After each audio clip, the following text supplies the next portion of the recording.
pleasure to say what I'm about to say because I worked with Pete Hegseth for 7 or 8 years at Fox News. This is an act of a war crime, ordering survivors who the law requires be rescued instead to be murdered. There's absolutely no legal basis for it. Everybody along the line who did it, from the Secretary of Defense to the Admiral to the people who actually pulled the trigger, should be prosecuted for a war crime for killing these 2 people. And who would? It starts with a simple question and ends in objective reality.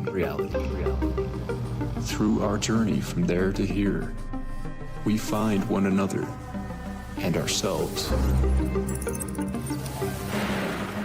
And as the next 24 hours breaks free from our last, we gaze onward in reflection of the day.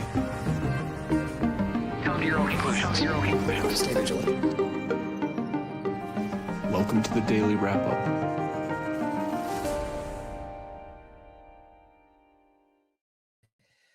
Friday, December 5th, 2025. Thank you for joining me today. 2 main stories we're going to be discussing.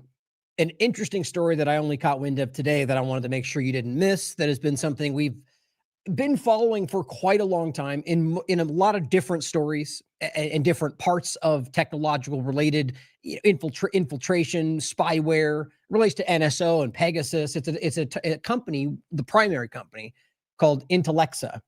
And it's tied to a larger kind of suite of spyware entities that are controlled, or at least, well, we'll get into the reality of the Unit 8200 Israeli spyware connections from the owner, CEO. It's like every other one of these we talked about.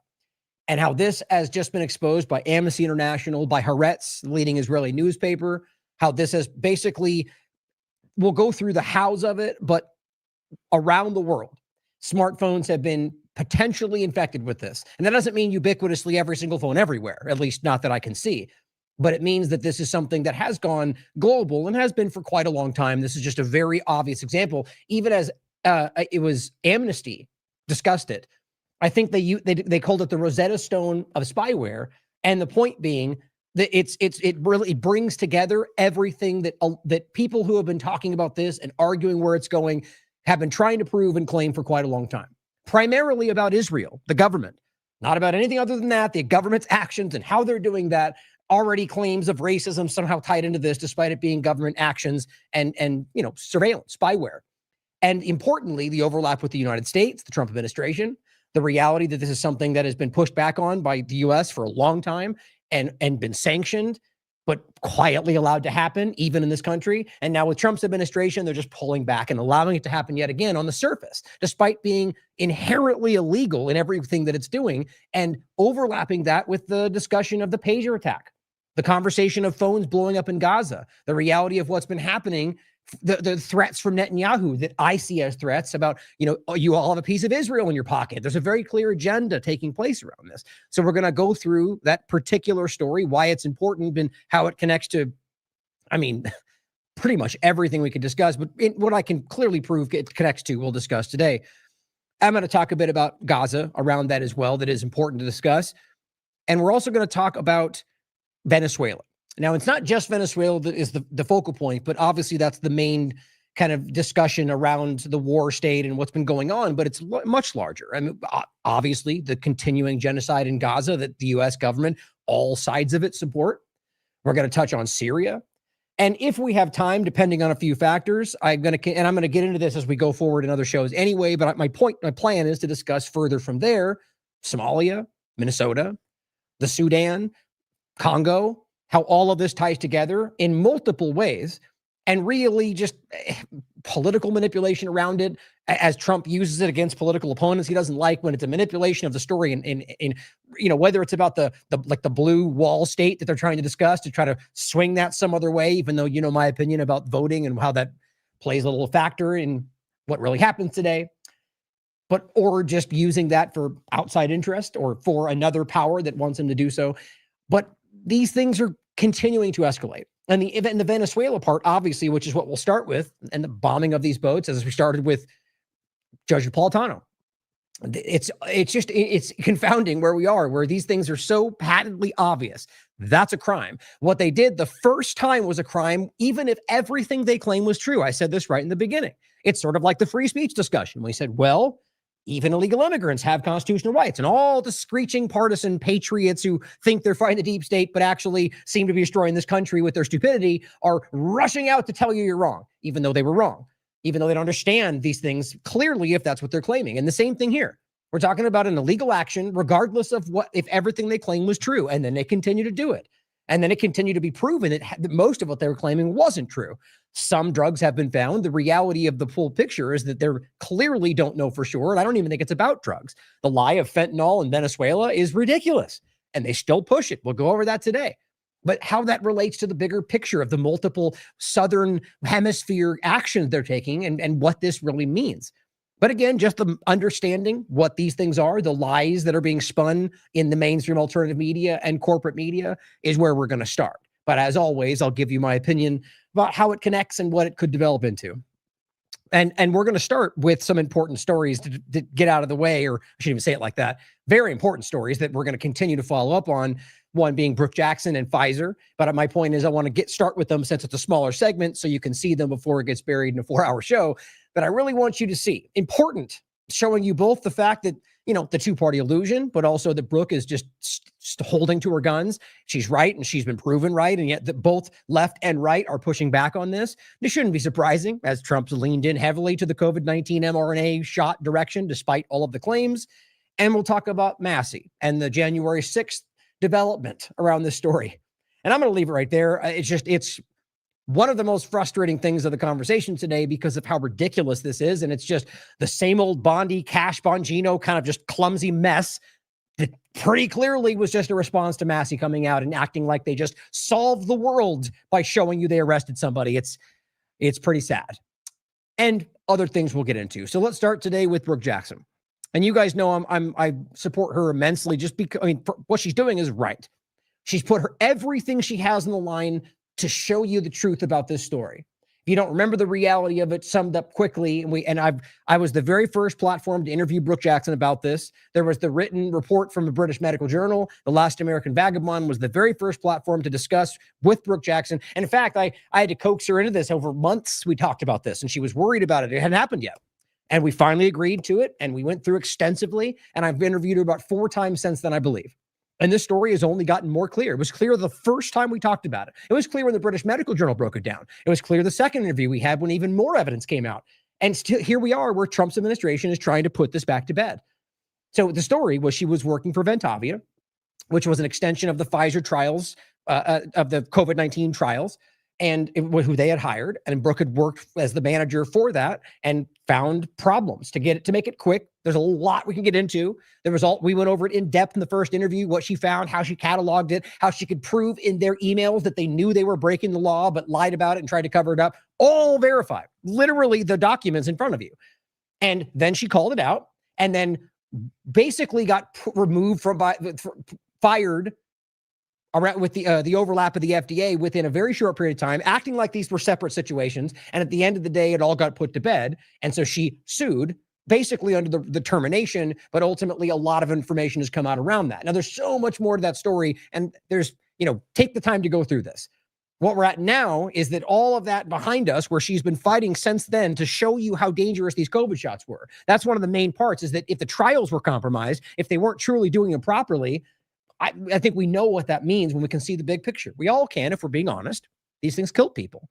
In fact, it's pretty clear that they knew they were going to kill people in some parts of the story, and she was trying to highlight that.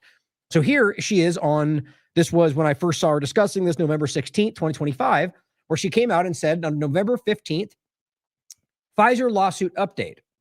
let me show you really quickly, just so you can see where the evolution of it is. So first interview here, Brook Jackson interview, Pfizer whistleblower exposes cover-up, calling vaccine data into question. Really good interview. And I because of her, I felt like I did a good job in the interview, but I feel like what she brought to the table was profound. This one was this was February 11th. Pfizer reveals concerns with data integrity, vindicating previous claims. So they ultimately ended up revealing that there was data issues and she was verified to be correct, and it still didn't change anything. And this is during Biden at this point. So 2023. Pfizer trial reveals Big Pharma includes FDA and the CDC, seen as too big to fail. So they literally argued that even if it's true, we still can't let this happen. It just got more and more ridiculous. Oh, I'm not sure why this one got included in that. Huh, I got to go back and check that out. Well, interesting. Oh, you know what? I think I might be a Brooke Jackson tag I had in there. I got to check, move that. And so the last one we did was this one called Brooke Jackson interview, meet the new boss, same as the old boss, where she very clearly articulates that Trump is doing the exact same thing. And it's almost more insulting at this point because of how much we know.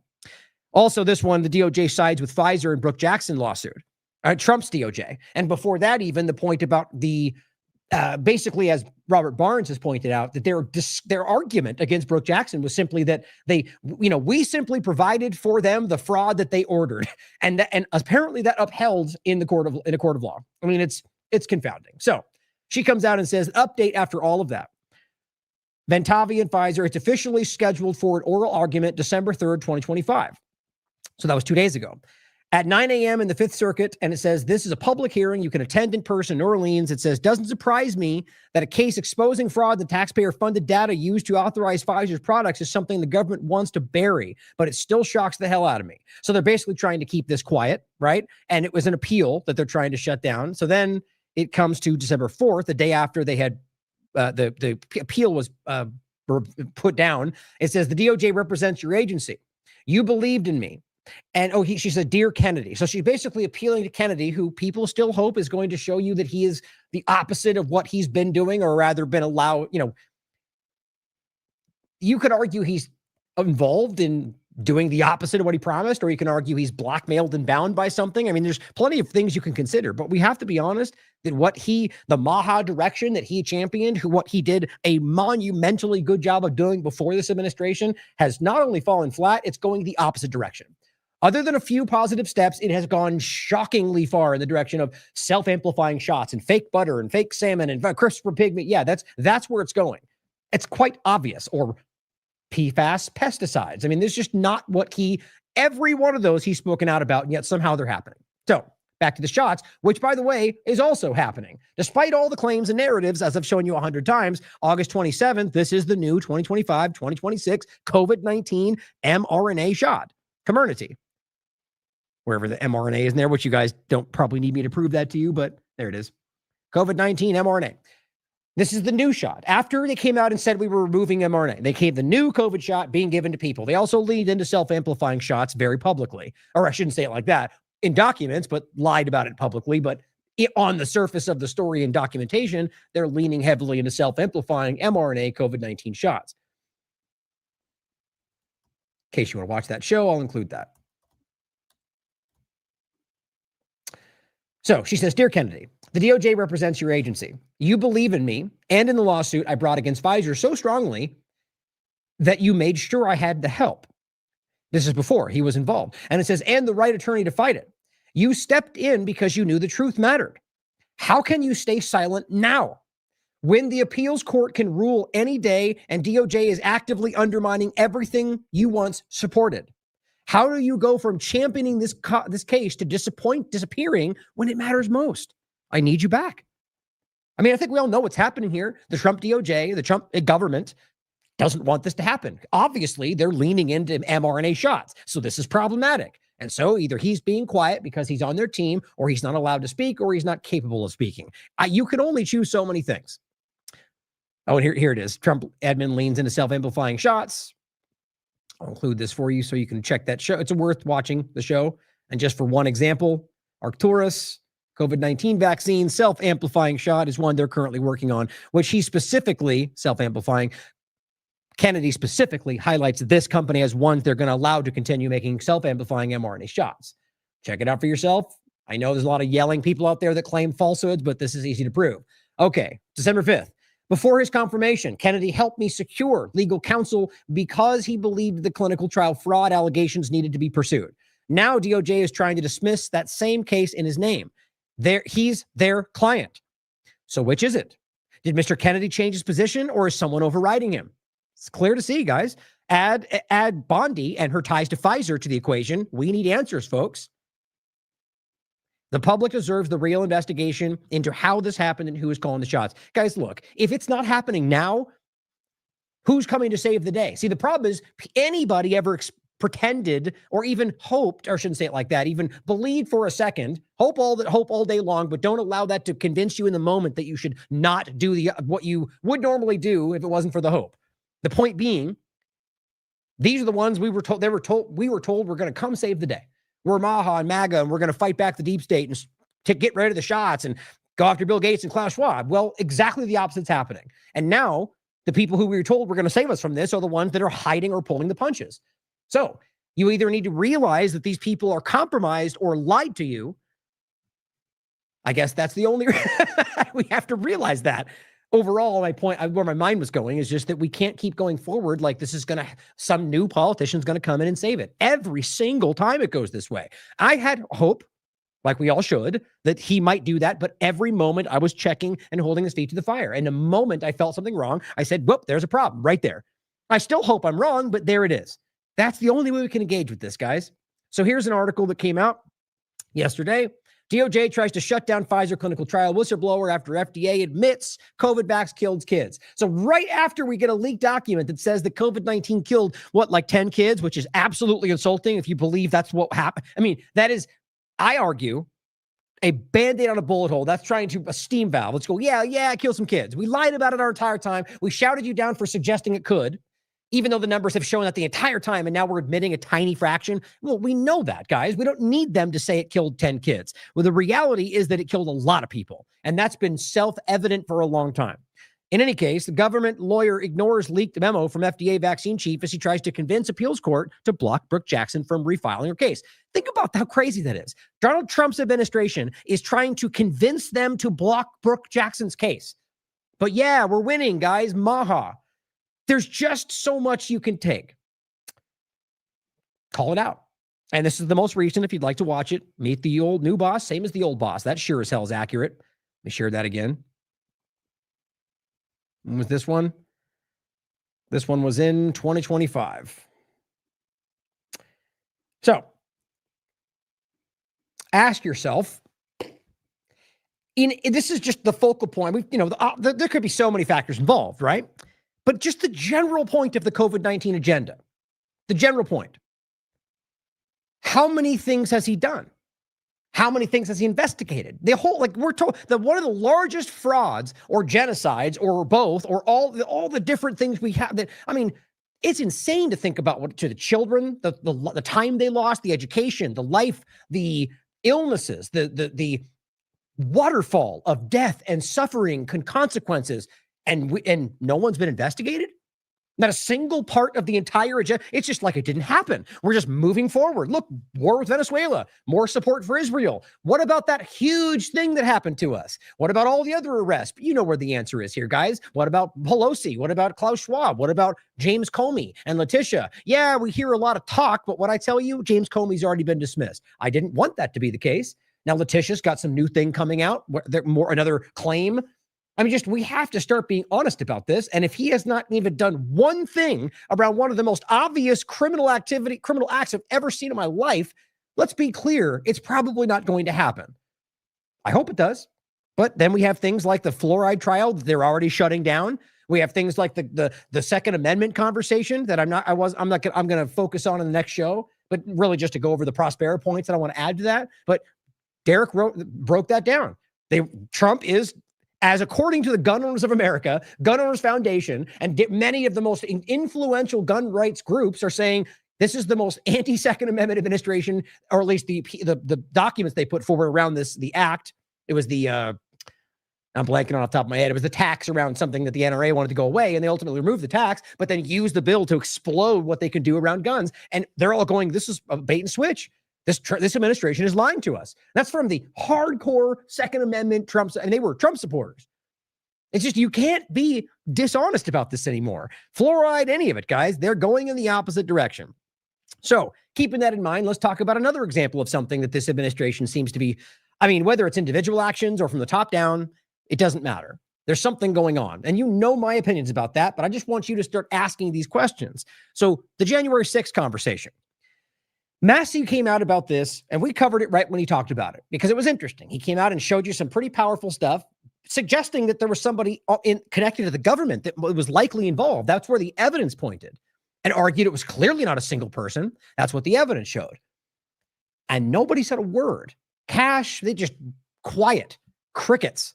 And I was like, well, I'm not expecting them to just brush in, but there wasn't even a comment about it. Kash Patel will rush out and point to something he found that day and blow up an investigation to make you think he's doing everything. And he won't even comment about this because it was pretty clear that the evidence was showing something that was being covered up by all of them, left and right. That's the whole point. So what's funny to me is this account, Shadow of Ezra, posted this clip of Bondi and the rest coming out and making their big explanation. You'll laugh about this when we talk about it. And then Night Watch Nate said, basically came out and go, hooray, Bondi and Trump are saving us from this bad thing. Like just all positive, basically. Look at them. They broke it down, right? And if you listen to it, it's exactly what Massey said it wasn't. Lone person, Antifa anarchist. We got him. We solved it, but yet they've only arrested somebody. So not even these people at the head of these departments are somehow aware that that's only arrest. He hasn't gone to trial. He hasn't been found guilty. So how can you say we did it? It's over. We did. They do it every time. They bring somebody in for an arrest and they do this. They display. It's the equivalent of mission accomplished for George Bush when they've arrested somebody. I mean, even if he's guilty, the case could still fall apart. They act like this every time. It's because they want you to pretend it's over, or they're just shockingly incompetent. Probably both. But he says BS. Massey, thank Massey for the push on this issue. Now they're most likely found a patsy to put the blame on. And what's funny is this guy deleted it pretty quickly because I think, one, likely he recognized that seems to be the case. And secondarily, that it was pretty much like praise the Trump administration for finally dealing with this. And it just looked bad. So he posted this.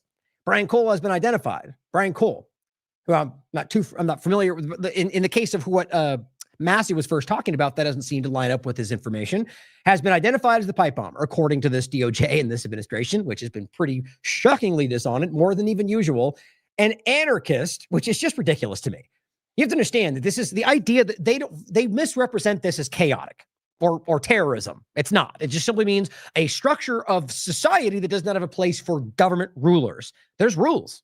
There's societal rules. There's just no centralized government rulers over your life. As the common statement, rule but no rulers.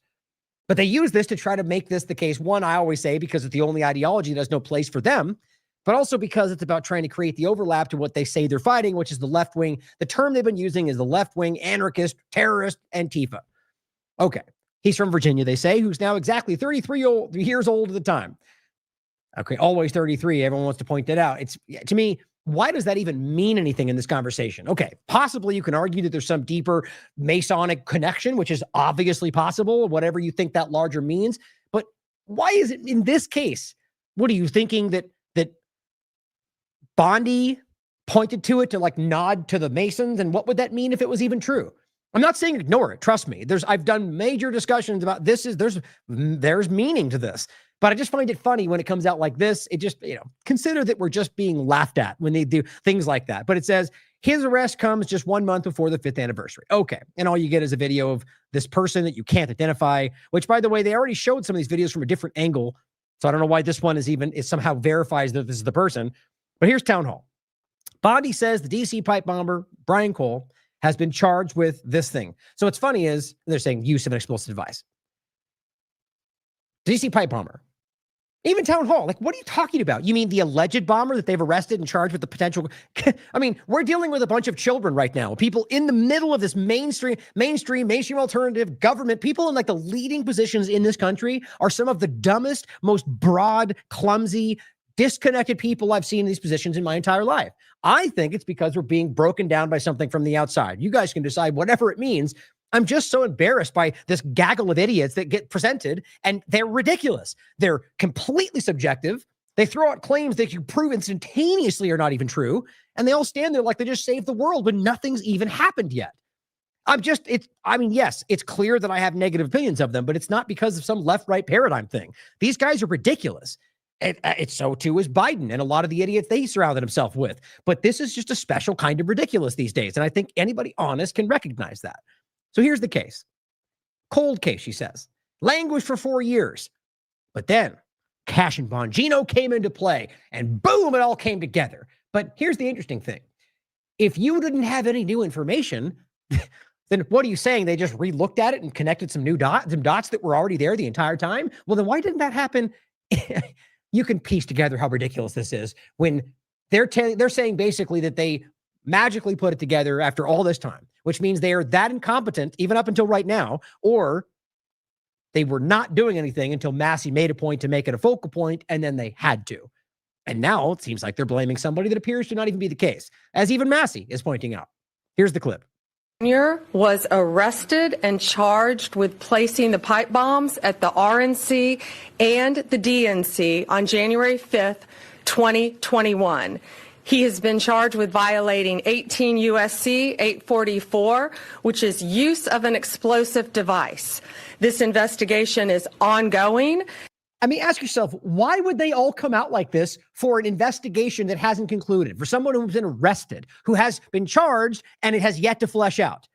Because they want to, they're desperate for a win right now. And they all want to gather together. Cash is looking as tall as possible. We're the winners. We're successful. It screams incompetence to me. I've been saying it for a long time, and I think it's being shown to be correct every day. As we speak, search warrants are being executed, and there could be more charges to come. I'm going to let our U.S. attorney discuss that shortly. This was the work of multiple agencies working together. This morning's operation was carried out safely and successfully. We know that there are so many issues when you're issuing search warrants. Dangerous things can happen, and this was carried out safely and securely. Oh, there's so many issues? Oh, excuse me, when you issue warrants. I'm sorry, I'm reading and clumsily. These people are, they're LARPing, guys. I mean, even what's it, Piero, she's been doing this a long time, but she looks like a cartoon. These people, and it's not only one side of the paradigm. It's these people at the top of this ridiculous game that they're playing, and they just lose themselves to it. That's what I think. I've been seeing this for a long time. They just act very cartoonish, very bombastic, very one-sided, and just scream narratives with nothing to back them up. It's just what we see every day. Securely, thanks to all of the people standing around me. They have worked tirelessly on this. Today's arrest happened because the Trump administration has made this case a priority. The total lack of movement on this case in our nation's capital undermined the public trust of our enforcement agencies. This cold case languished for 4 years until Director Patel and Deputy Director Bongino came to the FBI. Okay, so let's just say it's certainly possible. Maybe they did. Maybe there was a case that the Biden administration was covering up, which I think is going on, and they're somehow going to solve it. If they do, and they get the guy arrested, he goes to jail, and it all turns out to be good, then yes, then good job. But here's what I think is interesting, is that clearly, as we're going to do next with Massey, the evidence does not support what they're saying. So it feels like a patsy situation. But on top of that, that it's pretty clear that this is a double, the left, as you know, I think, but I think the evidence continues to back this up, even in this case. This is a whole of government thing, guys. It's not a left-right thing. And so when you look at it like that, this becomes, it's insulting to our intelligence to act like it's Biden versus Trump and then one side versus the other. And there is elements of that. But at the true governance, in my opinion, and I think the evidence backs up as far back as you want to look, it's about one larger agenda. And so this is, I argue, something that they did not want to come to pass. Remember, bombs at the DNC and the RNC, right? This is a larger game that was being played, and that ultimately this was something that was no longer useful. They don't want to flesh this out. That's the way I read this. And Massey made it a problem for them. And then all of a sudden, surprise, surprise, we just happen to piece it together right after Massey makes this hard for us. And not even mentioning that, it seems sad to me. But overall, we'll find out when this concludes. How much you want to bet, just my gut feeling that this will not go anywhere, that this case will probably fall apart in some way, and that's like everything else they're doing. I hope not. But I mean, assuming this person's even guilty, well, let's finish this and we'll get to what Massey has to say.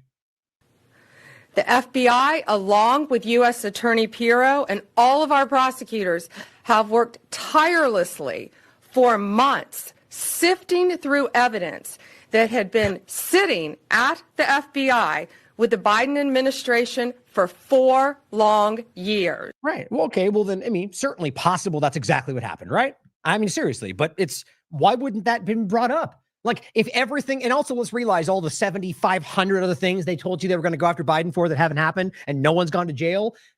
So ultimately now, I would argue this would have been brought up early. If that was the case and you opened it up and you went, wow, this is all the evidence. It's right there. There's the guy. And you don't do anything. It's been a year. I mean, or let's just even think of the time frame.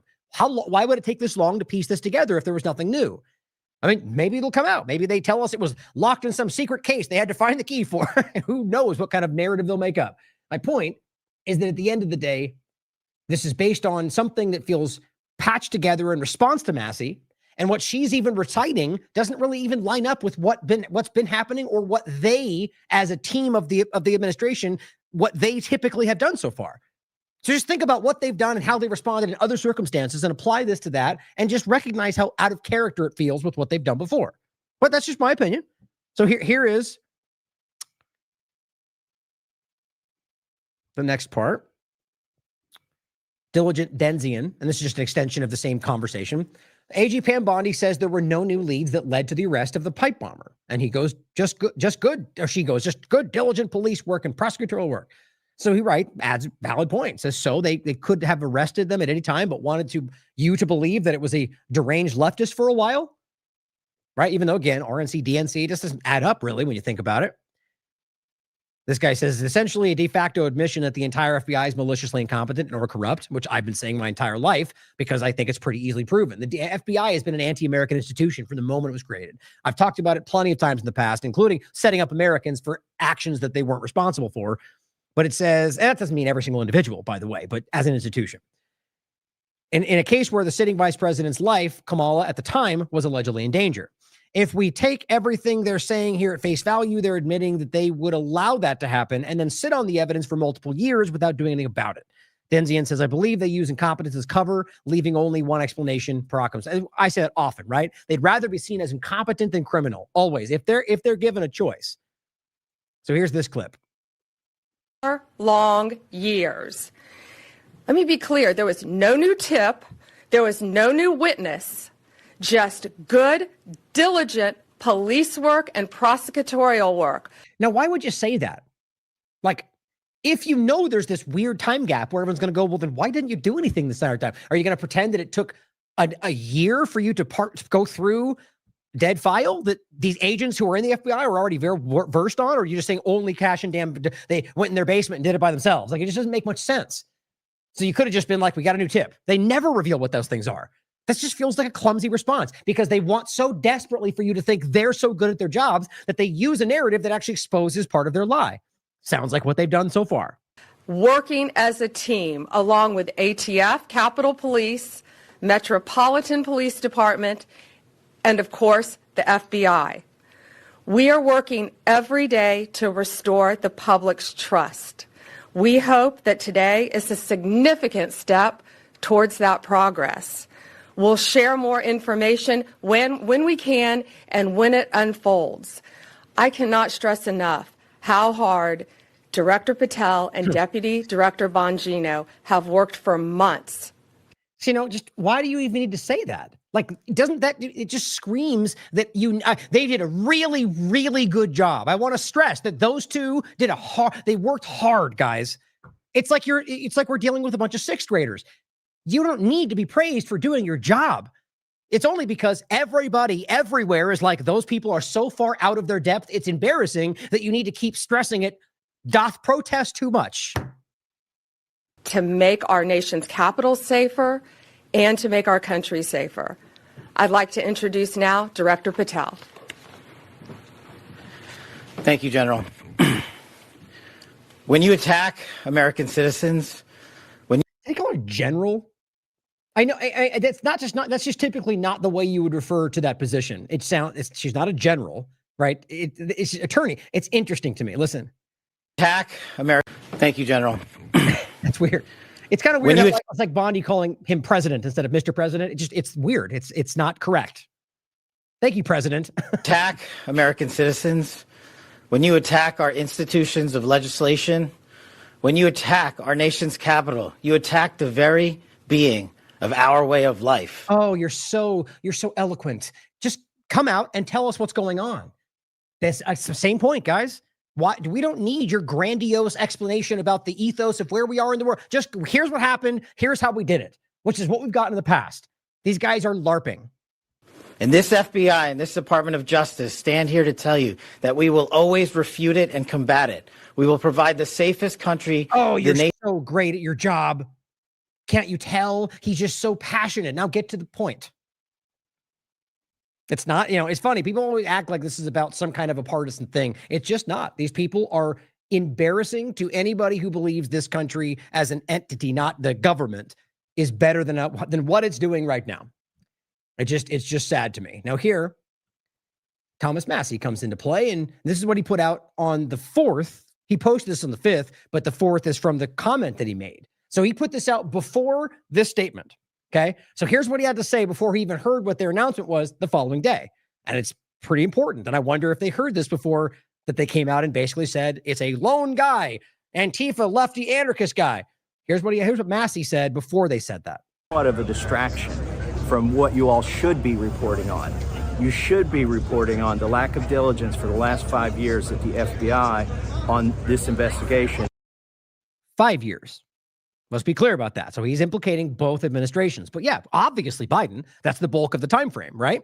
That's why if you're aware of the whole of government picture that at least I believe we're dealing with, it makes it much more easy to understand. As usual with anything else we're dealing with, don't assume that, but just consider it. Take a step back and look at it as all one thing, and it all of a sudden seems really clear, at least to me. And also a lot of the leads that they had that they let go cold and that they have ignored. And the improbable coincidence of the Capitol Police counter surveillance team that went to 2 pipe bomb locations within 15 minutes of getting out of their car that the pipe bomber had visited the night before. Chad, have you seen any press release from the FBI? They're going to have a press conference this afternoon. Okay, great. That's when it would be appropriate to comment.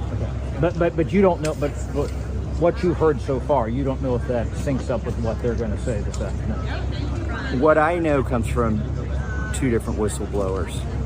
So it sounds like you're a little suspect of what they might present.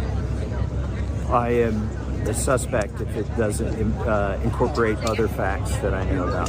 So we'll see. If it's like a single person acting singly without coordination among other people, I am very suspect. And that's exactly what they just said, just in case that's not clear. Yeah. And then, sir, just to any update from the Department of Justice on a schedule for the release of the files after your bill passed? Well, they have until December 19th, which is now 15 days away. And it's a Herculean task. They have to put that stuff online. They have to redact it. They have to redact any child sexual abuse material. They have to redact the victims' names. And they have to put it in a searchable format online for the public by December 19th, or else they are violating the law.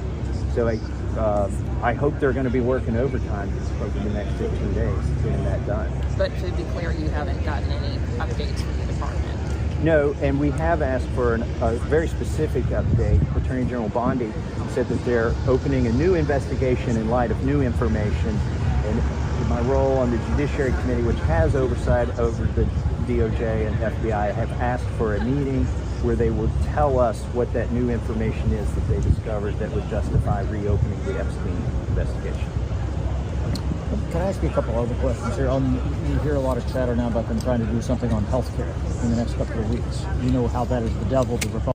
There's some other interesting things he talks about. In case you heard the smaller part there afterward, he talks about the Epstein files. I figured I'd let it play because he discusses the time, the 19th, and the redactions that we all knew were going to come, which, I mean, look, let's be honest about this. If there was child sexual material, obviously they wouldn't be able to release that. But what it does is it opens this window for them to include things that we will never know they were hiding from us, including Massie, if we're going to be just objectively honest about this. My gut would probably at this moment tell me that's not what's happening. I think he's been pretty consistently standing by his principles, but you know what I'm always saying? We need to be extra critical and not pretending or assuming, but just being critical of especially the people that are standing, taking the right path.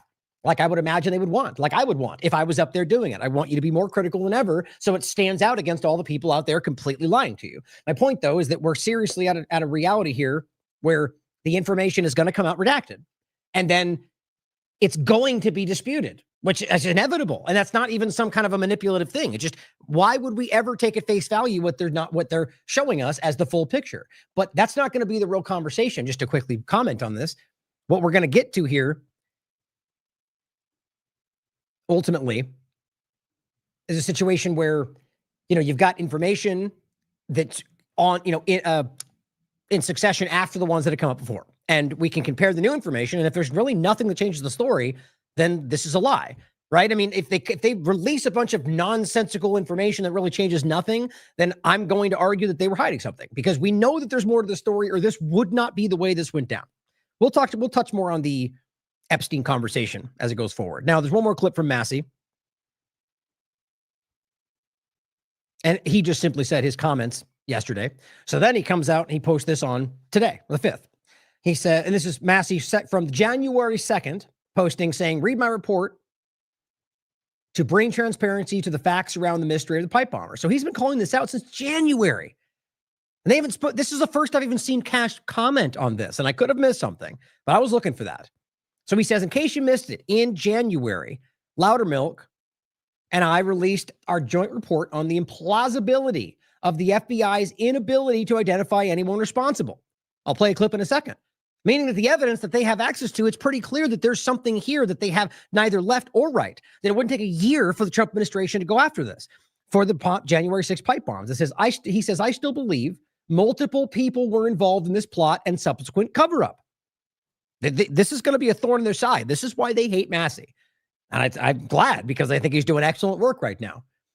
So here he put out, and this is on the 4th, 3 things I'll never believe about the January 5-6 pipe bomb story. The bomber was not a lone wolf, or he said what he won't believe. So the bomber was a lone wolf. He won't believe that. He won't believe the FBI was this incompetent for 4 years on a case this consequential, and he won't believe perpetrators were pro-Trump. Which, by the way, 2 of those, well, you could say 5 years, that would include all of them, but the lone wolf and the pro-Trump, this is what they're trying to argue. Or actually, well, he says, wait, the double negative is confusing me. Wait, he says he'll never believe, but it has a not symbol. That's confusing. So they're not pro-Trump. Anyway, I would argue my perspective is, in the case that's confusing the way he wrote that, is that they're trying to argue it's a lefty. And so I would argue that they're trying to make it that the case, then I'm not sure if he means that they weren't pro-Trump or they were. Either way, you can decide what he means by that. I think the lone wolf is the main part of this. Whether they try to frame it as somebody political, I think is always the case. So before we go to the next segment, I just really think it's important, I'll play this clip, to consider how this is being used, especially if it doesn't amount to anything. And we're going to keep track on the ones like I've been touching on, the shooting at the FBI in Dallas, the ICE location, the Halloween terror plot.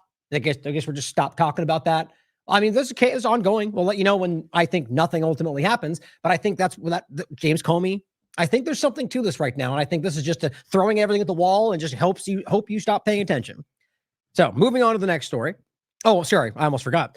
The last clip is Massey's discussion and the 3 points he was making. Well, again, I don't want to speculate about specific individuals. I will For the podcast, this is 7/12/2023. tell you that we have done thousands of interviews, reviewed something like 40,000 video files, of which this is one. Assessed 500 something tips. Have you interviewed reviewed that the person? Devices. We have conducted all logical investigative steps and interviewed all logical individuals at this Then point. it's 900 days. You need to tell us what you found, because we're finding stuff you haven't released into the public.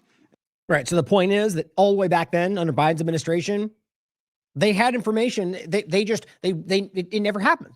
So they investigated, they interviewed, and Massey was same with the Epstein point. He has access to some information that shows you that, well, here's information that you have access that you never released. Why would that be? And it kept happening, and here we are. Same thing with this entire time up until right now. And as of right now, the Trump administration is releasing a case or a claim of a charge that completely disconnects from what Massey says the evidence shows. Now, as always, guys, this shows you something that the government doesn't want us to see, like the way they deal with the Epstein file. That's my opinion on it. It's clear that both sides didn't want the Epstein files to come out. It's clear that both sides have been trying to keep this under wraps. I think it probably, you want my one of my potential thoughts on this is that Israel had something to do with it, or something that some other element they work with that they weren't involved with, let's say, or some other overlap. Because let's not forget, January 6th, we had the Azov movement present yelling things in Russian. Israel's directly connected with that agenda, like directly, one of the key elements. And so that tells me that there was something else going on there, as well as the fact that the left-right divide in this country is clearly benefiting Israel's agenda. So you have to consider, whoever it may be, that this might have been something that happened that they don't want us ever finding out. And here we are with another lefty anarchist. Well, we'll find out. So on that note and the overlap of Israel, Robert put out a really great article, 3 parts, a series. But the article is this last one: Trump implements Israel's anti-Muslim free speech crackdown agenda. I love this picture that I threw together with, Netanyahu glad-handing with Trump and Biden, and standing behind, the most recent with the speaker, and, basically just every part of the U.S. government is bowing to Netanyahu, which is very obvious to anybody being real with themselves. And this is the title for the series, is the Israel lobbies anti-Muslim agenda and criminalization of free speech. See, this is the 3 parts. I really recommend you check this out, because it started with Robert just kind of theorizing about where it was going to go. It was sort of on the wall. It was happening, but it hadn't actually, they hadn't designated Muslim Brotherhood yet, and so on. And so he wrote about where this was going. And then he was very quickly proven to be correct, and discussed how that was happening, and then followed up with the most recent additions. And I'll just read you a couple quick parts from this. Or is it, it's right here. So there's Donald Trump is implementing an Israel lobby plot to eliminate nonprofits critical of Israel. Now, this is not even getting into what you think about the Muslim Brotherhood. There's a whole, I think Robert may even do a deeper follow-up on that in general. There's discussions to have about it, like in any of these groups. But the point is about how they're using it. So like the Holy Land Foundation discussion in the past. It's a group that was with basically Israel intelligence told the U.S. they used that without evidence or rather investigation, and accused them of terrorism, designated them as such, never went any further. The case actually fell apart, according to Human Rights Watch. There was no evidence, but nonetheless, the designation stayed. And then they spun out and went after all these U.S. groups that were supporting Palestine. It's the same situation. And immediately after they designated Muslim Brotherhood, they just went right to going after students for justice in Palestine, and other groups that were simply American groups, many of them Jewish organizations that were simply trying to fight to give Palestinian freedom. And that's what this is going to be. And then expand from there however Trump wants to use it, or Israel for that matter. So the eliminate nonprofits as such, critical of Israel, and to crack down on the First Amendment rights of his citizens under the guise of targeting the Muslim Brotherhood organizations. This insidious conspiracy is part of a carefully calibrated plot to silence all dissent, and is being carried out using the same justifications used against the so-called war on terror. And it's at a time when Israel, I'm adding this, is clearly collapsing in its support, has been the entire time since October 7th forward, as I've been telling you, but it's becoming vivid lately, where Republicans are collapsing in their support for Israel. Obviously, reasons why. They're just not ridiculous and genocide supporting. They finally see it and they go, well, that's too much.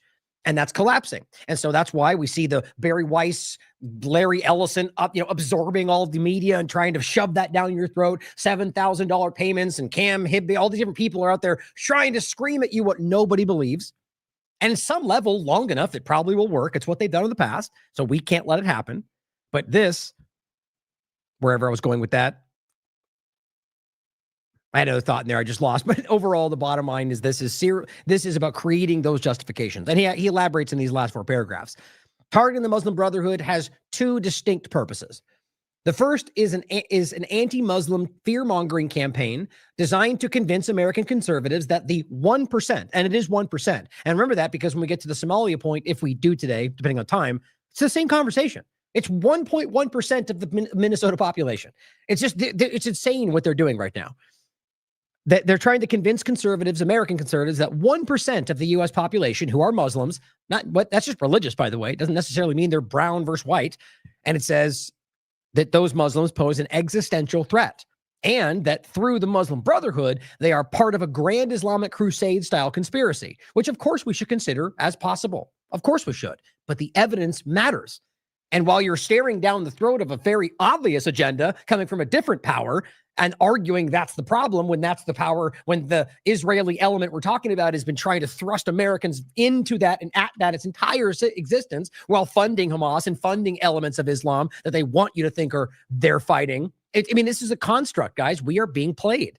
It's not to say that there's not Muslims that are extreme. It just is obvious that Israel has been creating this, and this is what it comes down to. It says this narrative diverts attention away from Israel and redirects it toward all of Tel Aviv's enemies. It is a propaganda campaign built on outright lies, distortions, and fear-mongering. The second purpose, and the direct result of this manufactured hatred of Muslims, is that the Trump administration can continue pursuing the Heritage Foundation think tank's blueprint for silencing criticism of Israel, as laid out in the Project Esther document published on October 7, 2024. And he goes over all of this in the three-part series. And it says Trump has treated this agenda as a clear priority since his first week in office. If the Trump White House gets away with carrying out this planned crackdown, one that both Israel and the Israel lobby in the U.S. are encouraging, it will, and this is on in addition to the designation of the Muslim Brotherhood, it will represent one of the greatest attacks on American free speech rights in history. Not only will it inevitably instill fear in Muslims and Islamic organizations, but also in non-Muslim organizations and individuals advocating on behalf of Palestinians. It is almost certain that this chilling effect will be the desired outcome, as students and academics at Ivy League universities have already been effectively silenced through intimidation following last year's encampment movement. To be clear, he finishes, this agenda has little to do with Muslim Brotherhood itself. Rather, it is about dismantling pro-Palestinian movements and imposing total censorship on those critical of the Israeli government. We're all watching this, guys. As you read this article, the agenda continues to unfold with almost no popular opposition because most Americans remain unaware of what's happening. Some conservatives are even supporting it under the mistaken belief that they're fighting to protect their freedoms from a largely illusory Muslim threat. And it goes over quite a lot that's worth your time in this. But keeping this in mind and understanding where this is going and how it's being used to suppress you. And that's not to say, like I said, that it's one versus the other. Extremism, wherever it resides, should be called out. But right now, what they're trying to convince you of is that extremism is justified when they do it, and it's only ever existing and something we should stop when we claim it's over there, but they're waving a flag, but that's what it means, wink, wink. My point, though, is that there are extremists. And whether it's just what organically coming about in places because of what they grew up with, whatever, Muslims, Jewish people, Americans, Christians. But what we also have to understand is that is manufactured as well. We talked about Mohammed bin Salman, the leader of Saudi Arabia, who himself is a dictator, extremist, and openly tells you, check this out. I bet you I can get this to come up. Jeez, so crazy. This is an article back from, I think Whitney wrote this. Yeah, 2018. Mohammed bin Salman wants people in Yemen to, quote, shiver for generations when they hear Saudi Arabia vows to continue targeting children. That's not a joke. That you can look it up for yourself. This is an open statement. When they asked about it, it's sort of like Netanyahu saying, no, it's a state for the Jews alone. And then everyone telling you, no, they're equal over there. It's insane levels of dishonesty. This is ridiculous. This is the people that your government works with while telling you they're working and fighting dictatorships and evil stuff. So for an entire career, I've been calling this out. So clearly, this is something that they've been doing their entire career, or rather existence. And they work with these people. They fund these people and act like what they're fighting is somehow the evil elements out there. And they're just trying to manufacture this and aim at the things they claim are happening. Historically, you can see Israel creating these things.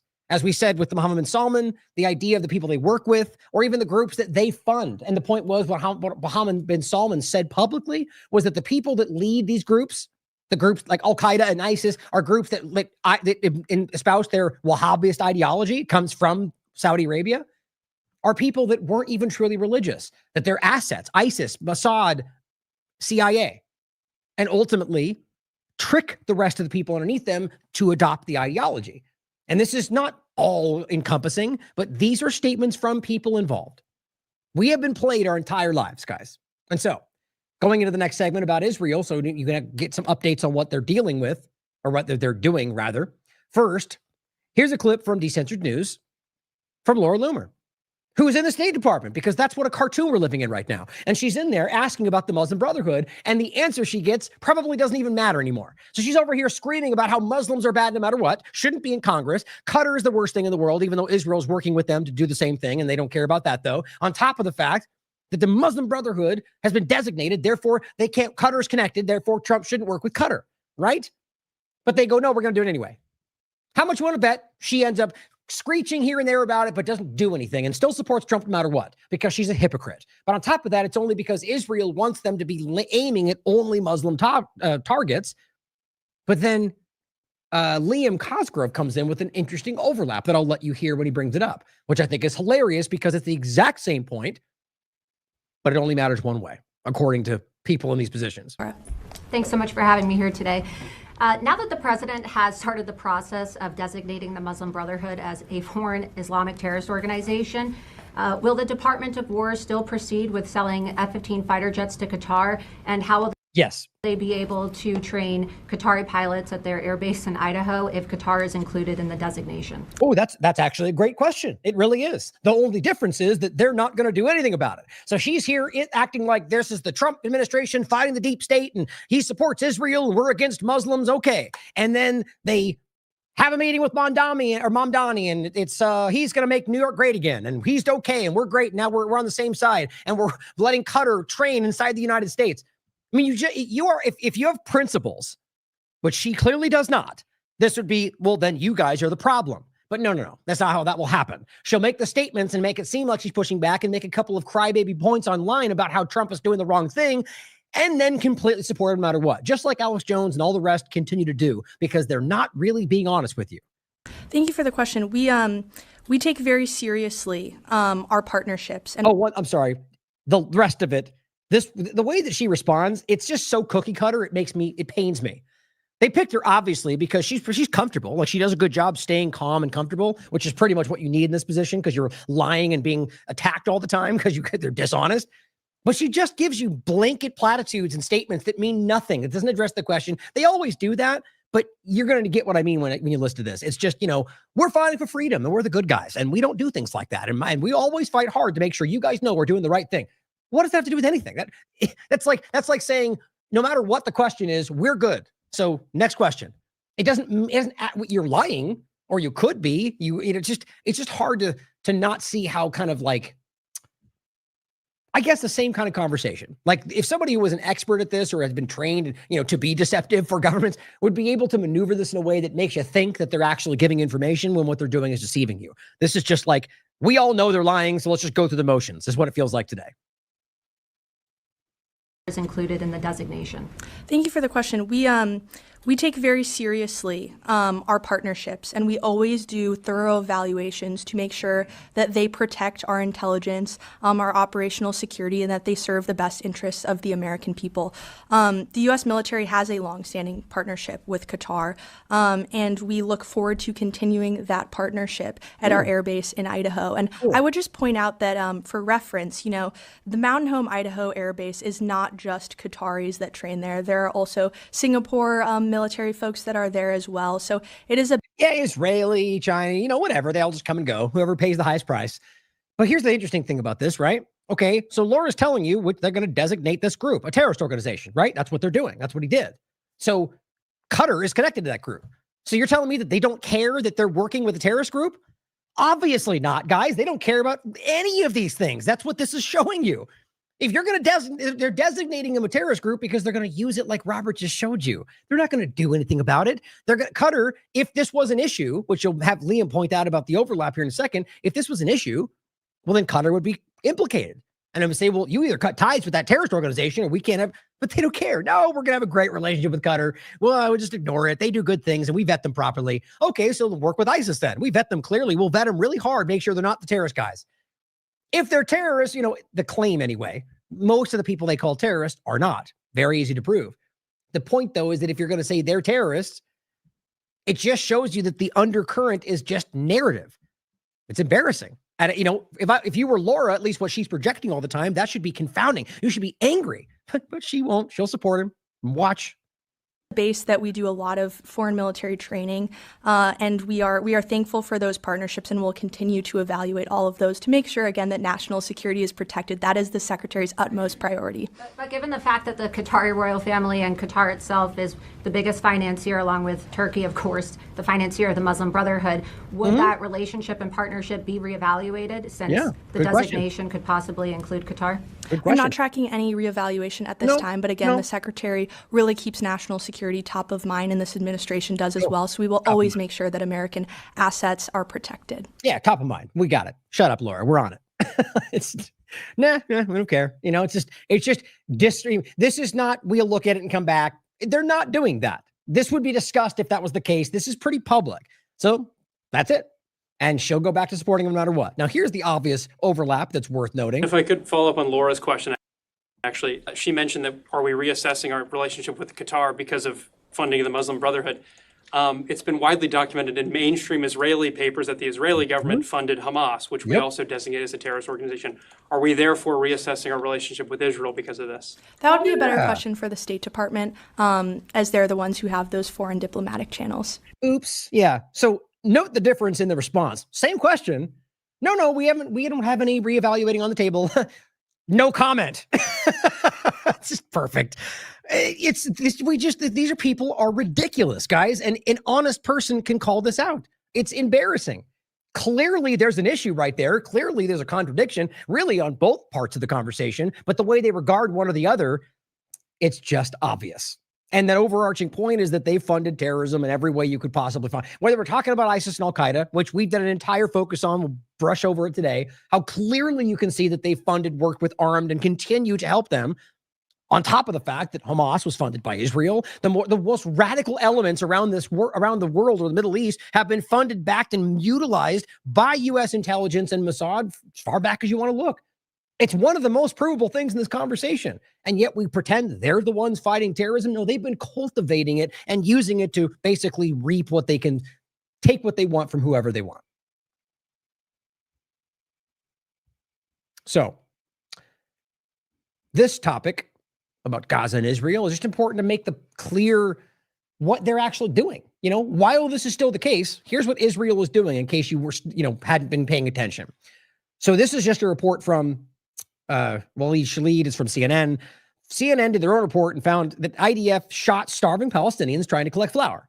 Yeah, that shouldn't be shocking to anybody. Whether we're talking, this isn't even about the flour massacre. This is about the ISIS-linked gangs that were pretending to feed them and then would execute them when they came to get flour that was dug into the dirt and they're picking out with their fingers. We've seen endless videos. We've had U.S. veterans come home and tell us what they saw. It's disgusting. Glenn says this is why Israel continues to ban all international media. This is from today. From entering Gaza unless they submit to total control by the IDF. Interestingly, we'll end with this, sort of like exactly what Pentagon's doing with Hegseth and their media that say they're only allowed to report what we tell you, and they go, journalism. Is it okay? Can I say that? How embarrassing. Despite how much the world already knows, he writes, the true extent and depravity of the U.S.-funded atrocities will only be fully documented once that happens. Mish says, how come not a single person saw it and recorded it, though? Well, with all those phones with a yellow band in their account. And he goes, well, there are hundreds of videos, which I posted on I've shown them myself, guys, of the IDF and their American contractors gunning down people waiting in food lines. But since they came from Gazans, you all claim they were Hamas, lies or whatever. But why don't Israel just let international media to freely report? And she goes, where? And he posts a video, more Palestinians killed waiting in food lines. And then you'll notice the crickets. It's just, that's what you get. So execution. Now, in case you forgot about the flour massacre that was roundly disputed, but where we are now, it's worth visiting back and remembering that major example when they brought in a truck full of food and then shot everybody around it twice. Forensic investigation reveals Israel lied to the ICJ, and that's just the first part of the conversation. The flour massacre exposes starvation campaign, February 2024. It was one of the worst things I've ever seen in regard to just how starving people flooding in for food and having them just mow everybody down. This we followed up. The flour massacre setup, false flag attempt exposed. This one was on March 3rd. Israel attacks more aid convoys even after multiple investigations expose the flour massacre was a setup. Proven. Check it out for yourself. This was on the March 5th. Gaza's flour massacre was only the beginning of famine that just started. That was Robert's article. Now, here's a clip that you might want to see. This isn't extremely new. I think it's a couple weeks old. But we're talking about them denying executing people. We'll never do that.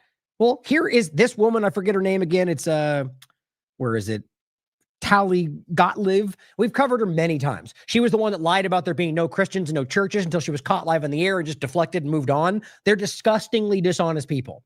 She came out on Israeli media after the ceasefire, right? When they got their hostages back, as we all told you when that happened, that they would then no longer, here we are. There is nothing stopping them from just executing anybody everywhere. What does she say? We have no hostages left. We no longer have to be precise. We can attack without mercy. That's what she literally said on mainstream TV. And of course, they're not. They were never being precise, but now they're being belligerent even more than they were before. And she's openly praising that. She's in the government.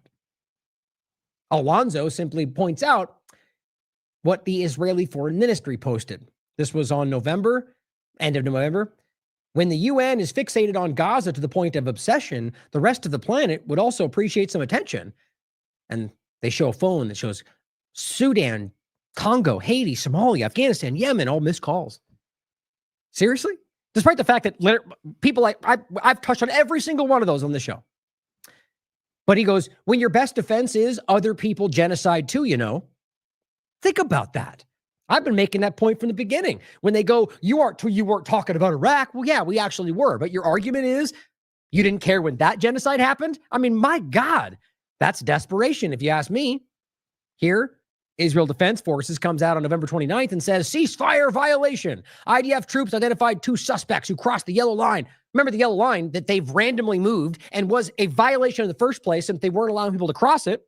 And on top of that, just constitutes their encroachment into their territory, like we've been telling you the entire time. And they claim those people trying to cross the line into their own territory where they were allowed to go back because of the ceasefire, and they shot them, that's their violation. And it gets more disgusting when even Twitter, which, by the way, they got removed, which I knew would happen. It's not there anymore, but it was. I saw it myself.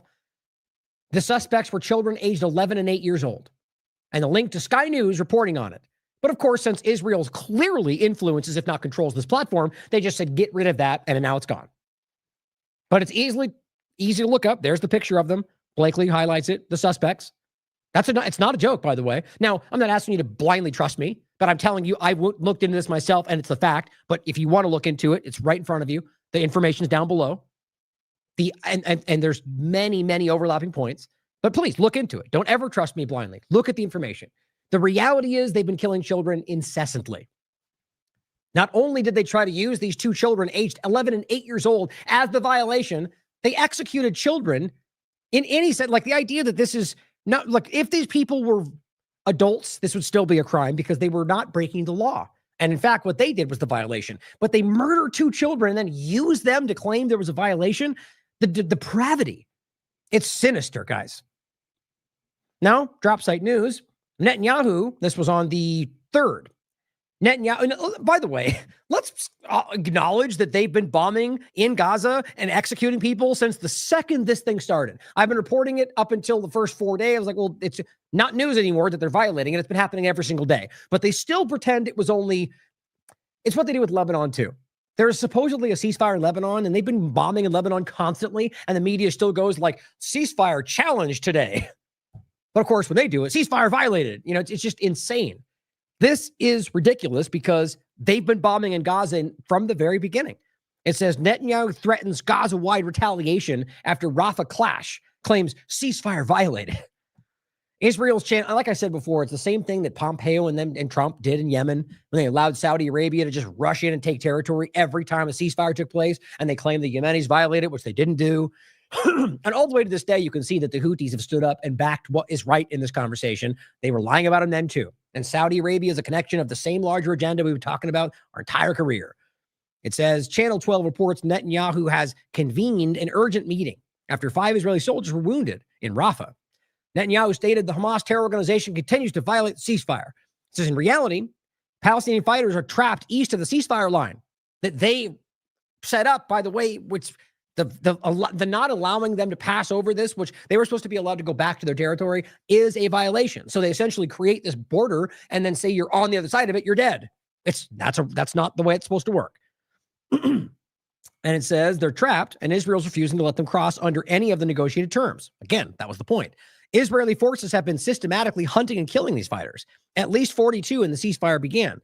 since then.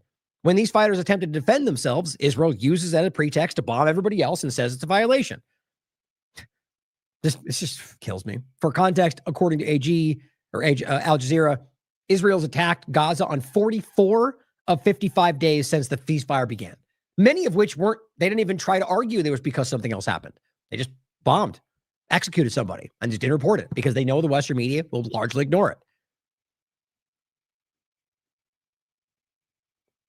So Ryan Grimm says, Trump told Netanyahu to let the fighters in Rafah go. He said that, but Israel doesn't care what Trump says.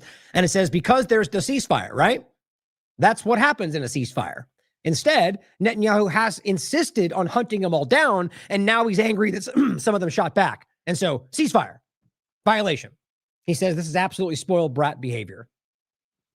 Updates in regard to Lebanon and Gaza. Israel kills Palestinian civilians in Gaza as it bombs Lebanon. But yeah, they're the victim in the situation. Don't forget that. It says Israel carried out airstrikes across Gaza. This was yesterday into today, killing at least 6 people, including children and women, and women, and wounding 16 others as it continues to violate the October 10th U.S. brokered ceasefire. It says the Israeli military attacked 4 towns in southern Lebanon after they announced a second round of civilian talks with Israel will take place on December 19th. Because that's what they do, you know? We have a new ceasefire conversation, bomb everybody, and then they can say something and then we'll claim they violated something. Israel will take, it says the 12-year-old Palestinian boy was shot in the head during an Israeli army raid in West Bank. No, nothing's changed, guys. Now, Dave DeCamp called out Eve Barlow, who has me blocked. She highlighted what Miss Rachel said. Literally, this is what Miss Rachel said. Wanting kids to live isn't anti-Semitic. No matter how you pretend, whatever you pretend the intent there is, the way she responds is comical. And I don't even think she realizes it.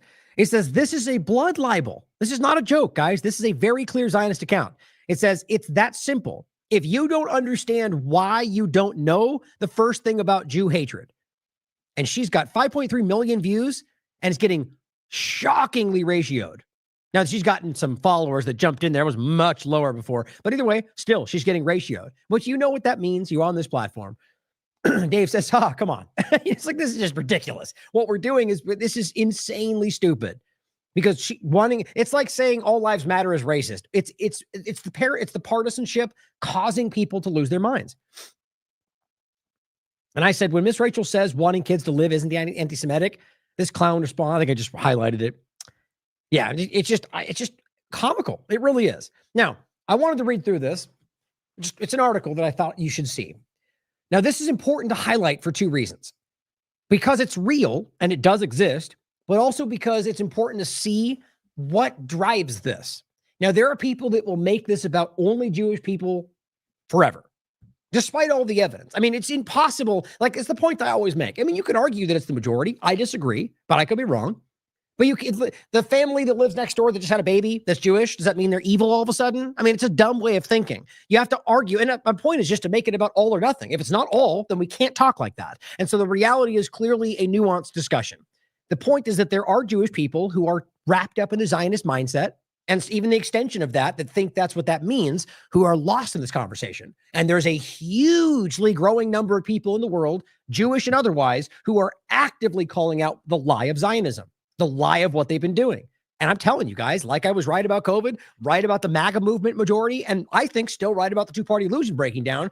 I see it because of my research. And the reality is the numbers, we see it in the Republican numbers, they've collapsed in Israel support. The Zionism conversation is the central linchpin here. I think Charlie Kirk was aware of that problem, and that's what happened. It wasn't about Israel alone. It was about the Zionism overlap and Netanyahu and his struggle with still wanting to support Israel and recognizing that Zionism was destroying what he believed in this country. Now, I argue they're one and the same, and there are average people in Israel, a large grouping of them, in fact, not the majority, I think, that don't support that, but the government entirely, as far as I can tell, does. So there's no decoupling it in the sense of the government, but I think that's what Charlie was kind of grappling with. My point is that in general, Zionism is being seen. and to understand that that is the driving force behind the extreme racism and every other part of this we're seeing. Now, that's not to say that there's not Jewish people that espouse that because they believe it, or Christians because they believe it. But I don't believe that means all Jewish people or all Christians are one thing. That seems pretty stupid to argue, doesn't it? So when we get into this overlap, reading this article from this is a rabbi who wrote this for the Times of Israel, and he's a famous rabbi. You've heard Moshe Mordecai. In 2022, he wrote this. The title is, "To Dislike Certain Ethnicities is Racist. To See Jews as Equal is Anti-Semitic." Now, I'm of the mind that this is a Zionist-driven mindset. You can come to whatever conclusion you want. I want to make it clear why I'm discussing this. And that this Zionism mindset is what makes people like him act the way he does. While you could point out rabbis all over the world who scream that this is disgusting and that what they're doing right here is antithetical to Judaism.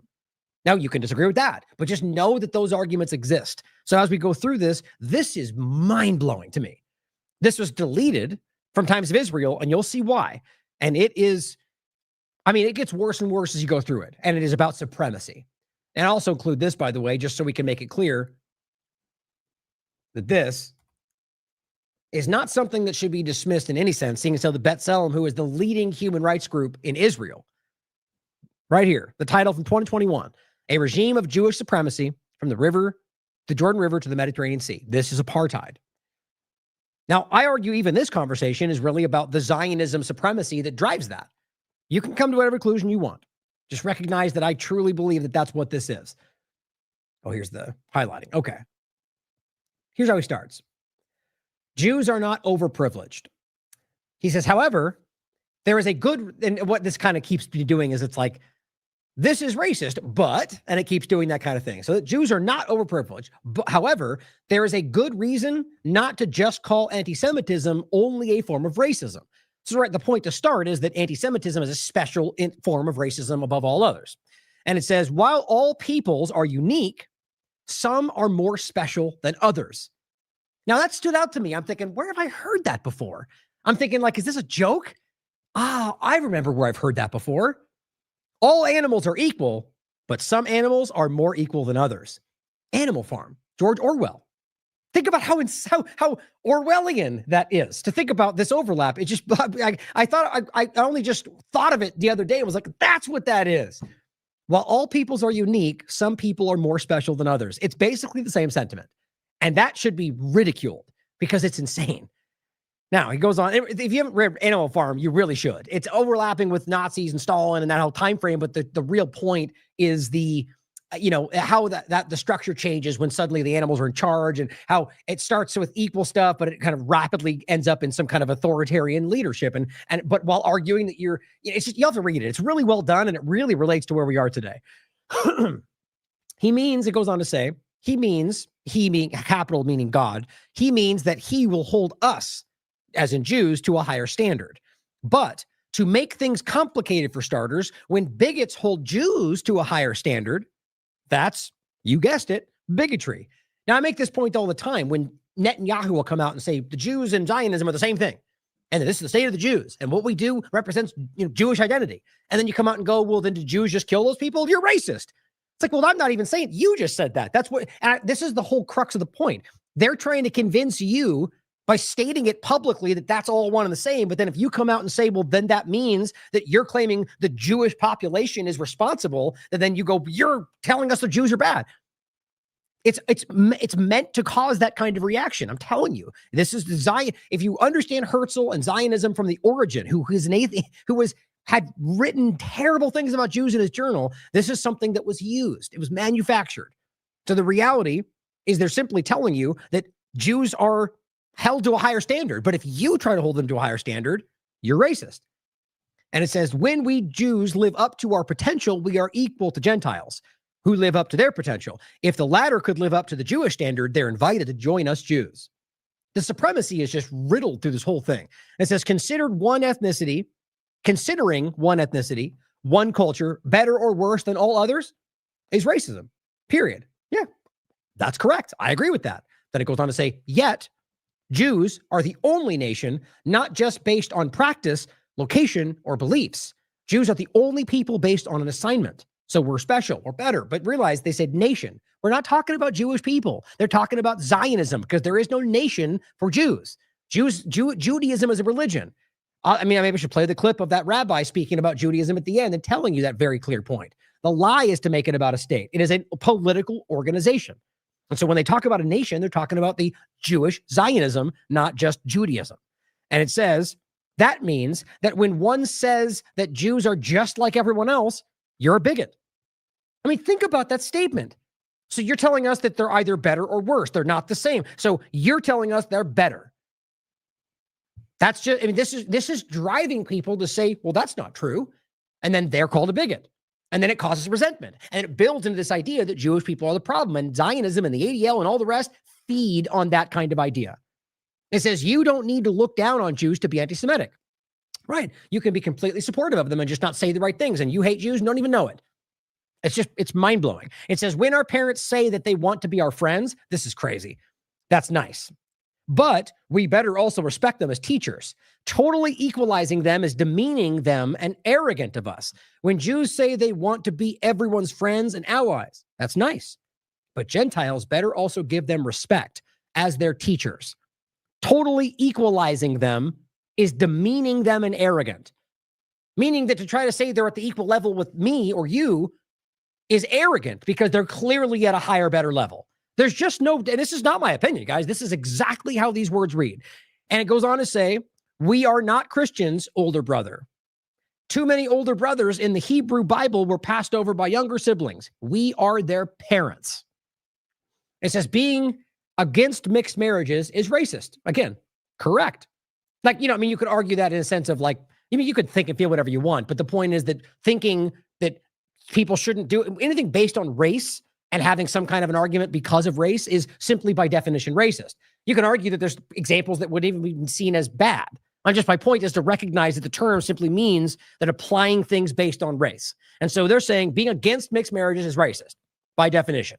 And it says, but men, and I'll just in case that's not clear, I would argue, as from a personal perspective, that thinking that a black woman can't marry a white or, you know, black-white kind of overlap, thinking that's wrong, I think you're a disgusting person. There's no reason to think that's wrong, but you can think what you want. But it says many Jews marrying, so again, being against it is racist, but many Jews marrying out helps Jews to die out. So again, this is about some kind of a bloodline thing. This is not about Judaism. It's about the idea of arguing that there's some kind of a Jewish bloodline. Now, there's arguments about some kind of Ashkenazi background, but that's not what the government is. At least, I guess, arguing depending on certain things, like Netanyahu actually coming from Poland and so on. But it's simply saying that they marrying other not Jewish helps them die out, which in and of itself is a supremacist mindset to say that we're only supposed to marry within this certain bloodline. It says it also means going along with self-hatred as if anything non-Jewish would give a personal safe passage out of the anti-Semitic danger zone. What? European and Arab Jews marrying each other is enough marrying out already. Clearly. Did you miss what he just said? So Arab Jews are Jews. And you're saying that European Jews marrying Arab Jews is already marrying out? You just let the cat out of the bag in one paragraph. You can't start by saying that we're talking about Jews and not Zionism and then say and that we're all the same and better than, but then Arab Jews aren't the same. And that's marrying out because it's about Zionism. If it's Jews, then it would be, you get the point, guys. It's so transparently obvious. Ask Ethiopian Jews that live in Israel. They're treated like second-class citizens. They're treated like Palestinians. Not saying that they're second-class citizens, but they're all treated like they're less than. Goes on to say, Zionism is to Jews what feminism is to women. Men who like women but not feminists show that they don't like women. What? See, this is just so broken. So you're telling me that if I see a feminist who's espousing ideas that are let's just say extreme, but are maybe just say just, you know, about ideas that I disagree with, does that mean I don't like every woman everywhere? No, that's insane. And on top of that, it's just an ideology, so you can disagree with what it means and still argue that I like people that don't feel that way. It's that see, what they're trying to do is say that feminism is women.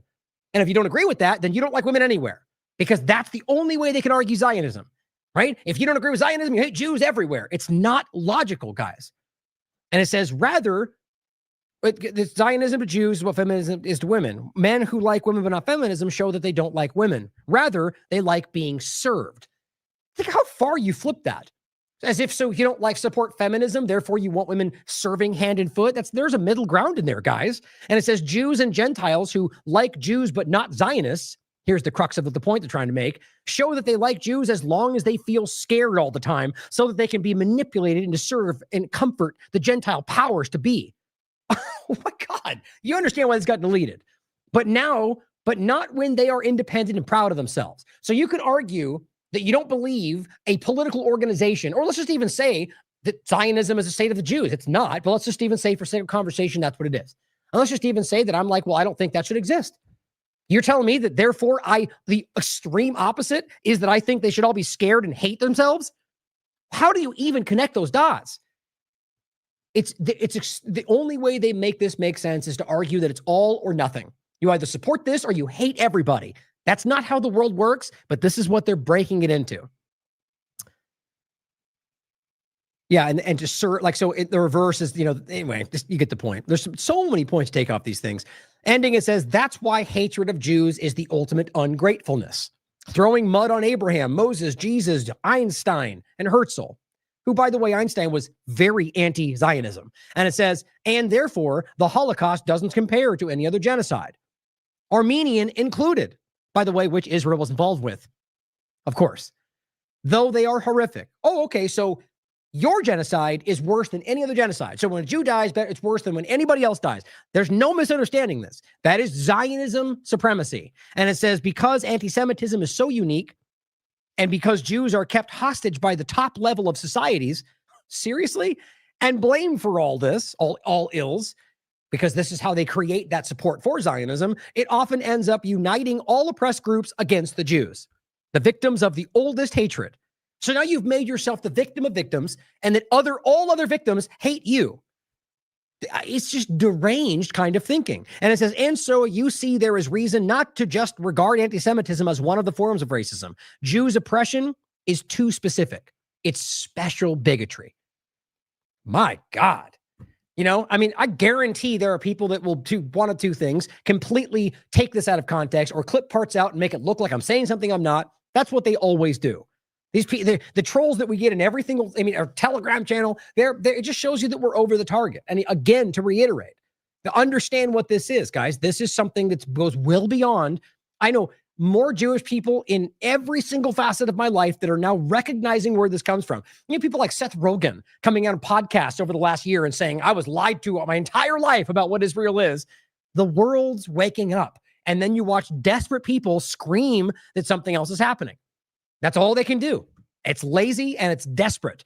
And right in front of us is what they're trying to do. Guys, it's obvious. I'm telling you, you got to stand back and look at the big picture. Here, let me just do this since I think it's an important time to play this one. And then we'll move on to the next segment that connects to this. The truth of Zionism. We will move the American embassy to the eternal capital of the Jewish people, Jerusalem. No, I was with him until he said the eternal capital of the Jewish people. President Trump has the right to make whatever foreign policy he wants, and if he feels that Miami Beach is best to recognize as the capital of Israel, that's his business, he can do it. But once he starts talking about the Jewish people, now he's encroaching upon religion, and now that's my domain. There is absolutely no political relationship between the Jewish people and Jerusalem. It's merely a holy city. The Jewish people don't have a capital. We never had a capital. Countries have capitals. States have capitals. That's the definition of a capital. Capital, dictionary, noun, the most important city or town of a country or region. Now, the Jewish people are not a country or region. The Jewish people are a religious community. We pray towards Jerusalem, but we relate to Jerusalem only as a holy city, not as a political capital city. Hope all the screaming Zionist bots and trolls are paying attention. This is what they hate the most, because most of them are very aware of what this really is and just scream against the opposite. So it's all right. This is, look, I would, just like anything else, don't take this at face value. Look into it. And you'll realize how many very prominent Jewish people are rabbis and others, academics like Avi Shalem, are telling you that we're being misled. That Zionism is racism. of the Jewish people. And all of those overtures that we make to Jerusalem and the yearning that Jews have for Jerusalem is only as a holy city, not as a capital city. And because it's a holy city, it doesn't matter who has sovereignty over it. Jerusalem is just as holy and just as much Jerusalem, whether it's under the auspices of the Turks or the Romans or the British or whoever. It's important to know that the Zionists were the ones that started this business of the capital of the Jewish people, and it's an idea that conflicts directly with the teachings of Judaism. At Mount Sinai in the desert, the Torah says, the Bible says about us, Hayom hazeh niyeh la'am. That's when we became a people. The Jewish people aren't a people because of a land. We're not a people because of a language. We're not a people because of a culture. We're a religion, and when we were deputized into the religion, when we accepted the religion given to us by God, that's when we became the Jewish people. We had no. Now, remember, with Trump and Jerusalem, I mean, it's not hard to see the consistency of this. As much as left and right, all of our government is blindly adherent to Israel support, you can continue to see Trump making these huge moves for Zionism.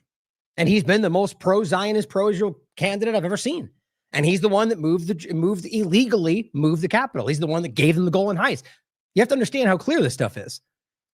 Land, no territories, we had no capital city. And in fact, our commentators say the reason why God gave the Jews the Torah in the desert before they went into the Holy Land was in order to teach them that land, country, has nothing to do with your Jewishness. Your Jewishness is because you accept the religion. A couple of years ago, the Pope went to visit Netanyahu, and Netanyahu's bragging to the Pope, this is where Jesus lived in this land, and he spoke Hebrew here. So the Pope corrected him. The Pope said, no, Aramaic. And Pope was right. Netanyahu says, yeah, but he understood Hebrew. Well, maybe he did, but Hebrew was never the national language of the Jewish people. It was a holy language, just like the land of Israel was a holy land. Oh, by the way, if you see the clip and you don't know which of the two people talking is Netanyahu and which is the Pope's the one wearing the yarmulke. Even if we were to pretend that the Jewish people have a capital, that would have nothing to do with whether Jerusalem should be the capital of Israel, because Israel's not the Jewish people. Israel has nothing to do with the old Jewish Commonwealth. It's a country that was created in 1948. When you hear the Israelis or the Zionists talk about how Jerusalem has a connection with the Jewish people for 2,000 years, 3,000 years, 4,000 years, it's all true, but that doesn't translate to, well, therefore Jerusalem has to be part of Israel. People think that Israel is some kind of continuation of the Jewish government, but it's not. It's a completely different form of government, completely different values, completely different ideology, and completely different people. These are not religious Jews that are running the country. These are atheists. I'll leave it there. That's about half the video. It's a great clip. I played it more than once. You get the gist of it, guys. And I've done entire focuses on that main topic. This is just something that came up yet again today that I thought was worth reiterating because of how clear that is. But let's talk about where that leads. Now, shout out to, I followed him in the past, but this is International Cyber Digest is where I first saw this. And this was a report from Amnesty International. First, I believe, Haaretz and another platform. And then Amnesty put together a pretty comprehensive, it's called the Intellects of Leaks. And it's crazy, guys. And we've talked about this quite a bit, right? We've talked about in the past, the idea of the pager attack, generally the infiltration of Israel and so on. We'll play that clip again today in a second. But this is to think about where this goes, right? We've seen Trump and his Zionist kind of blind us or whatever you think is driving that and allowing, open the door to the Pegasus group, NSO group, and so on, or Pegasus and NSO group, allowing Israel infiltration through the guise of Doge and AI, large language models, and having access to everything the government has on you. These are all very real. It's mind-blowing that we're here. Or the many different people in his cabinet that are adherent, like blind religious Zionists, which means that it means so many alarming things that are in no way, shape, or form America first. I mean, I'm trying to think of more. There's so many other examples. We'll talk about the app that was used in a second. We'll talk about all the different technological or like Palantir and surveillance. This country is being infiltrated, if not already, like done, and either influencing policy or controlling policy. I don't know how we can't acknowledge that at this point. Now, this is about how like we're talking about the blackmail networks and so on. This is how this works, or the alarming overlap of potentially using this as an attack, which is very real to consider right now. First is just the idea that they hack into people's phones all around the world and then utilize whatever information they can to benefit their agenda at a time when they've never been more vulnerable, never been more attacked. So how many people are out there being threatened to stay quiet? So this is smartphones worldwide, silently infected with Israeli malware via malicious ads. The company is called Intelexa, and it says simply viewing their ads was enough to get infected. Surveillance company Intelexa gained full access to cameras, microphones, chat apps, emails, GPS location, photo, files, browsing activity. And that's the image we use today. Well, I added the Intelexa logo, but read what it says, guys, because this is not supposed to be for general consumption. They're bragging about what they can do. Media files, contacts, call logs, device info, passwords and tokens. So getting cryptocurrency overlaps as well. Passwords, user passwords, certificates, tokens, activate your microphone, cover a covert trigger of ambient recording, screenshots, cameras, device location, everything. And this is without even just simply looking at it. You don't have to engage with it at all. We've talked about the no touch, no engage Israel spyware. That's what this is to a large degree. Internal leaked company documents, sales and marketing materials, as well as training videos from the Intelexa leaks investigation provide a never-before-seen glimpse into the internal operations of a mercenary spyware company focused on exploiting vulnerabilities in mobile devices to enable targeted surveillance attacks on human rights defenders, journalists, and members of civil society. Now, the Pegasus overlap, the NSO group, that's what it was found guilty. For harassing and spying on journalists and activists in this country. We saw this happen over the process of the campus protests, the worldwide movement it went around the world, but of course in our country, they made it only about one thing, and they lied about that. It's one of that moment showed you the Zionist influence that was so shocking, because the evidence, I mean, people like Stefanik, I mean, they were in front of Congress just blatantly lying about things that happened, and even the police were there going, that just didn't take place. And they still carried this through, still passed the Anti-Semitism Act. Crazy. In an attempt to hide their spyware operator's identity, all data is relayed through a chain of atomization servers called the ACN Atomization Network. And anonymization, excuse me. Since the spyware relies on browser exploits, the operator must trick this victim into opening the malicious link. If the link is not opened, infection fails. Each time a one-click attack link is sent, it risks exposing the operator as a suspicious target, may share it with forensic experts. Now, that's why I said to a degree. Remember, there's, as far as I understand it, there's spyware they have that you don't even need to engage with. That's at least the reports that were going out. So that like it could just be sent to you and then you're compromised. To avoid detection, Alexis designed several delivery vectors, different approaches to triggering the opening of the infection link on the target's phone without requiring the target to manually click it. Right. So in this case, it technically needs to be open, but they found a way to get it to open without you engaging with it. So it's like half a step away from a no engagement kind of a thing.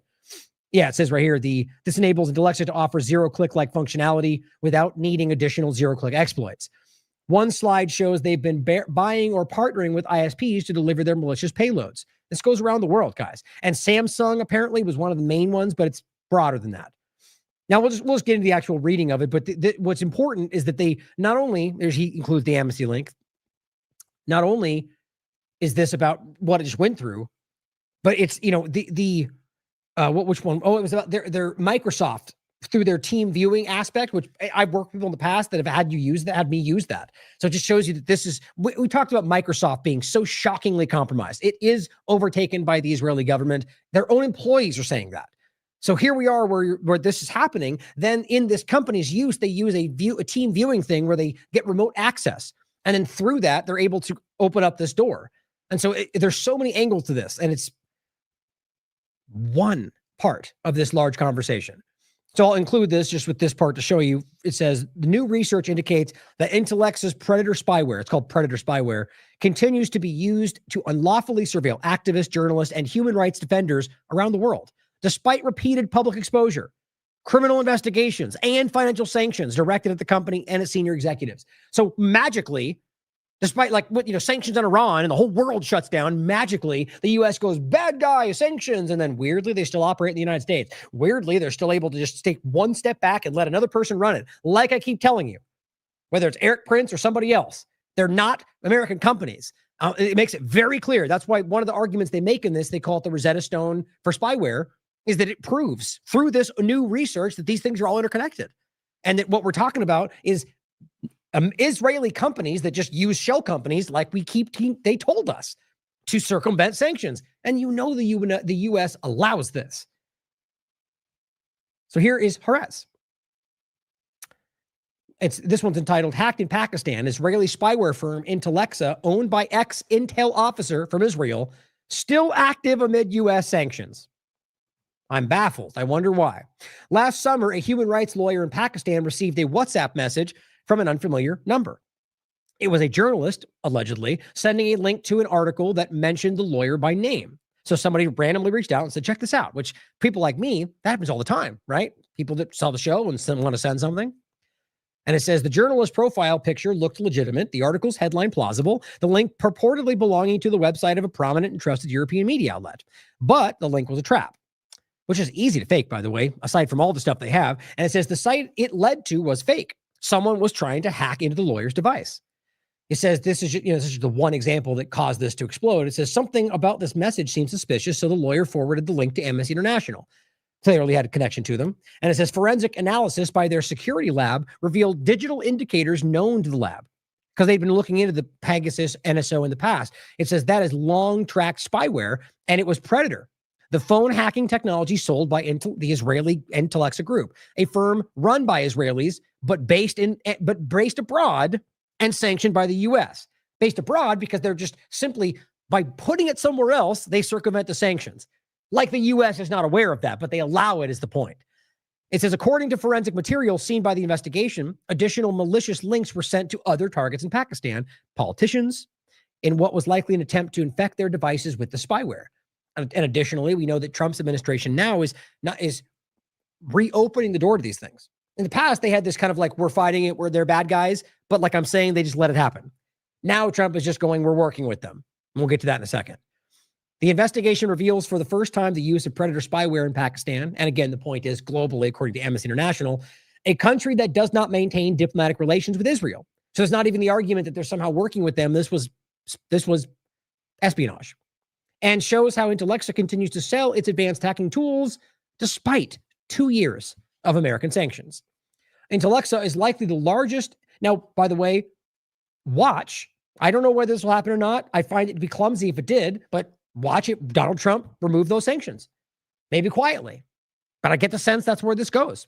I don't know why they would need to, but it seems that he's just doing everything they want. It says Intelexa is likely the largest Israeli offensive cyber company operating outside of Israel and the marketer of the Predator spyware. Much of its senior staff and owners are Israelis working abroad. Predator is one of the most invasive spywares on the market. It's successfully deployed and installed on a smartphone. If so, it can hack the most up-to-date versions of Apple and Google's mobile operating systems. Think about that. Remember that game they played where they were trying to hack the Apple and FBI? I feel like we were being played. The idea, and who knows, maybe they just hadn't reached that yet, but they're literally telling you here they can deploy this without you engaging with it, and it's able to hack Apple and Google right now, highest possible level for the average person. I find that to be near, if not impossible, not in the sense that impossible, rather just unlikely, unless they're allowing that. And I think that's where we are. I think Silicon Valley is far more compromised than we realize. It says and this was according to leaked documents showing this. It extracts all the contents from the hacked devices, including messages from encrypted messaging applications, listens to calls, and remotely activates the microphone and camera, as well as gaining access to additional services used by the target from their phone. So an extension from the phone is services that they can connect through the phone. Crazy. The investigation even provides confirmation that a frightening infection capability, first exposed by Haaretz, an inside story as being developed by the firm itself, is now just functional, but it's not just now functional, but operational. Meaning not only are they putting this out and they're able to, access everything, but potentially an infection capability, meaning that you can be around somebody else's phone through Wi-Fi or meshing or whatever else, and then they can be infected too. It's like it's cyber pandemic almost. Maybe that's a connection. Who knows? I kind of don't feel that makes any sense, but the point is that was what they said a lot during COVID-19. I think there was just more of that connection for the narrative, but that kind of sounds like that in any case. One of the videos obtained by this investigation is a remote training session conducted via Microsoft Teams. And as far as I can tell, nothing has changed. I think Microsoft is exactly what you think it is at this point, and it's not something I would work with. That the spyware then activates a self-destruct mechanism designed to erase any forensic evidence used by Amnesty and others to confirm hacking. We saw this sort of thing with like the Vault 7 release a long time ago, where they were able to sort of leave, the cyber footprint of whoever they wanted you to think it was. These are things that are able to remove their forensic evidence as if it never happened. I mean, this is the alarming place we're in, and they are sprinting in the direction of everything AI and technological, digital, smart dust, and nanotechnology because they don't care. They don't care about our safety and protection and privacy. They just don't, guys. Otherwise, these things would be discussed and debated. It says the investigation's findings are being published as the spyware industry is no longer in the U.S. Right. But it doesn't change the fact that it is being flooded through this country. And on top of that, Trump is now opening the door, which they're going to get into. But it's, I argue, an extension to make, it's why it's not in Israel or the U.S. It's offshore, and it's the same conversation. It's like a Prospera overlap thing. They're doing it, and it is this agenda, but it's just building outside so they can pretend it's not them. I think it happens in every topic we can possibly think about. Just places in the world, the dark corners that no one's looking. The investigation's findings are being published as the spyware industry is no longer in the United States.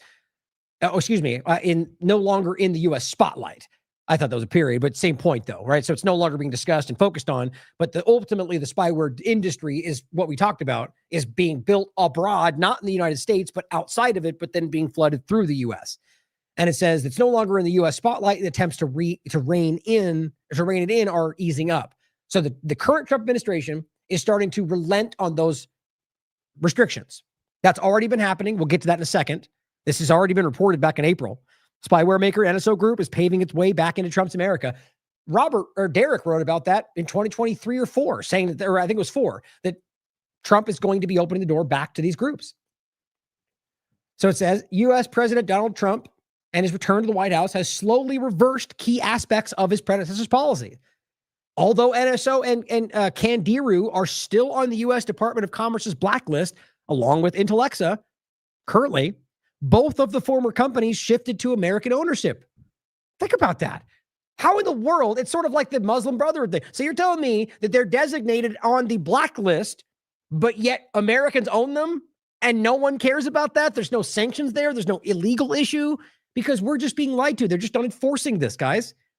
And so Americans have shifted. So it's like the TikTok thing. This is just a power shift. It's the same agenda, and it's still Israel. Continues. Trump also reactivated Paragon's contract with the Department of Homeland Security, a group that has been roundly criticized even by the U.S. government for being invasive, for being malicious, for being caught spying on governments and journalists and activists. But you know what? Israel likes it. Trump says, yay, okay. We are blind if we can't see what's happening.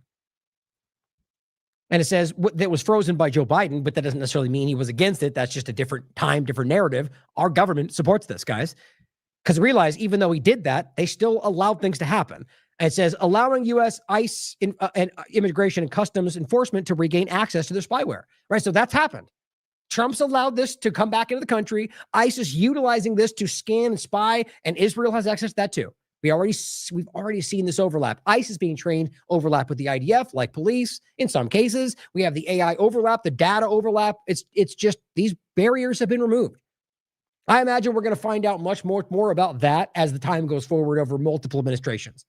When they kind of go back and forensically look at the lack of siloed information that was there for privacy, they've just ripped it all apart to make AI better. We've lost control. Or rather, yeah, I guess that makes sense. Americans have lost control. The government, if we ever had control, is not acting in our interest. Paragon has also been acquired by an American fund, said to be close to the American intelligence community. So that's Israel. We're going to get to an article about the gray zone that makes this even more clear. But guys, this is broken. That's Israel now as American entities.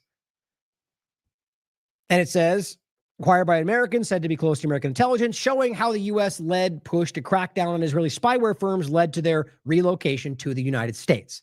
Yeah, so clearly they cracked down on them, didn't they, when they just moved them into this country?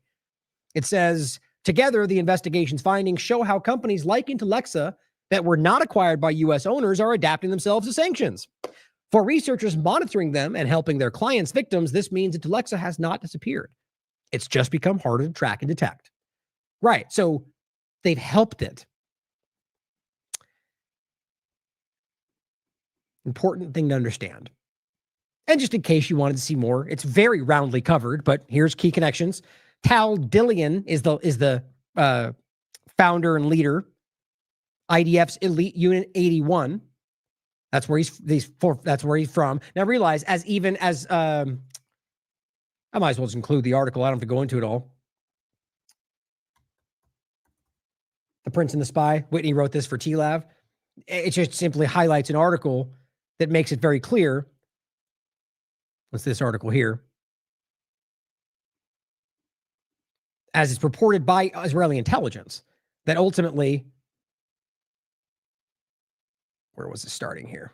It states that since 2012, cyber-related intelligence projects that were previously carried out in-house in the Israeli military and Israel's in intelligence are now transferred to companies that in some cases were built for this exact purpose.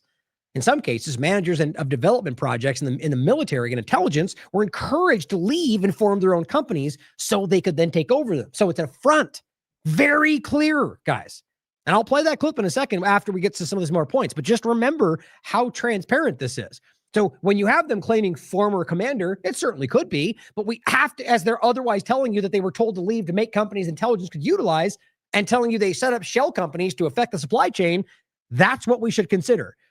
You have Sarah, who is his wife, ex-wife, excuse me, who's a business partner, so also from Israel.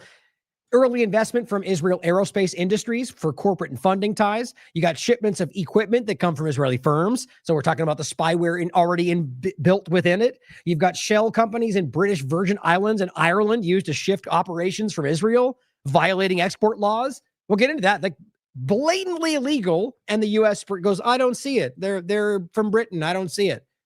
They know this is on just by design. Operational links, recruitment of ex-IDF hackers for the team. Remote access to client systems like TeamViewer, allowing Intellexa staff to monitor their targets through Microsoft. That's what they're telling you. They're literally using TeamViewer to monitor people through Microsoft. Ad-based infection vectors, like we talked about. Broader ecosystem, parts of Israel's spyware export wave, akin to NSO's groups Pegasus, all founded by ex-Unit 8200 and Unit 81 officers.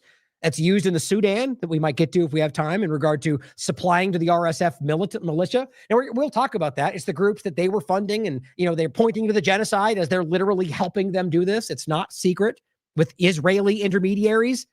This isn't even about the Sudan discussion, but it's right there in front of you, literally giving the Sudan RSF weapons and spyware to carry out their genocide. UAE-linked logistics firms ship Intellexa gear to Gulf clients like Saudi Arabia and Egypt.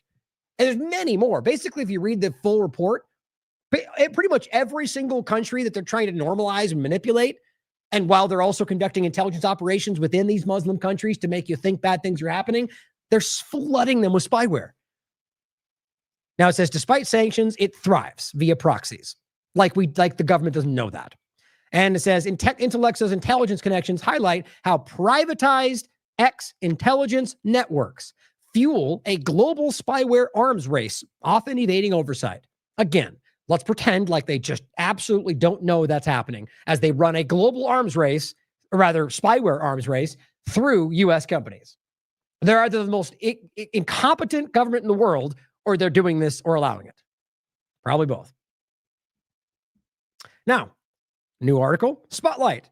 Israel, United States, NSO groups gamble on a Republican win. Comes up Trump's. The point is that this is something they leaned into. The Israeli spyware firm tasked Chartwell Strategy Group with lobbying Republican lawmakers in recent weeks. It is banking on the Donald Trump victory to help get it off the Bureau of Industrial. So here's what I'm guessing, that they're going to remove this company quietly off these problematic lists as we go forward. And they're using Republicans to lobby the Republican leadership. So it's not secret what's happening here, guys.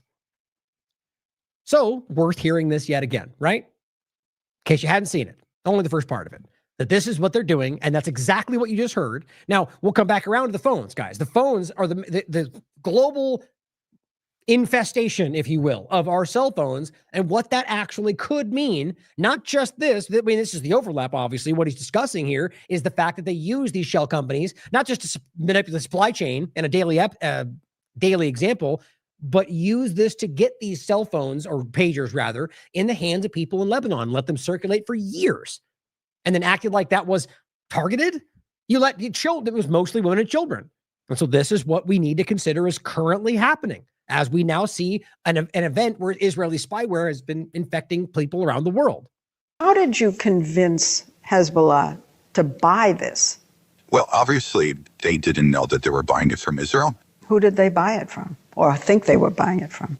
We have an incredible array of possibilities of creating foreign companies that have no way being traced back to Israel. Shell companies over shell companies who affect the supply chain to our favor.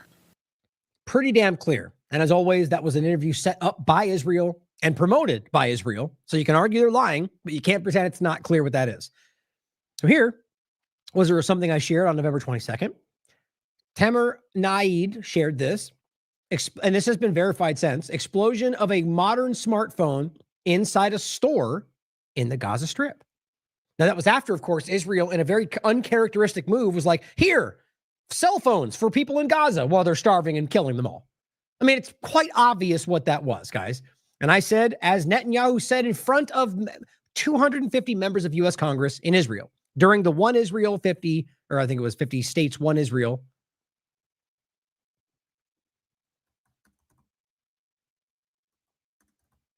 I thought I had that in, maybe not. I didn't. I had it in the image. Maybe I didn't put it in the show title.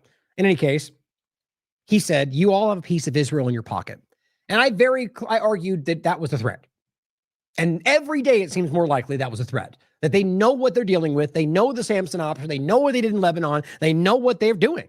They're helping their spyware tech. And they know that maybe it's being aimed at people abroad, but they also know if you irritate them, it could be aimed at you, as they'll happily say on shows if you push them. You all have a piece of Israel in your pocket.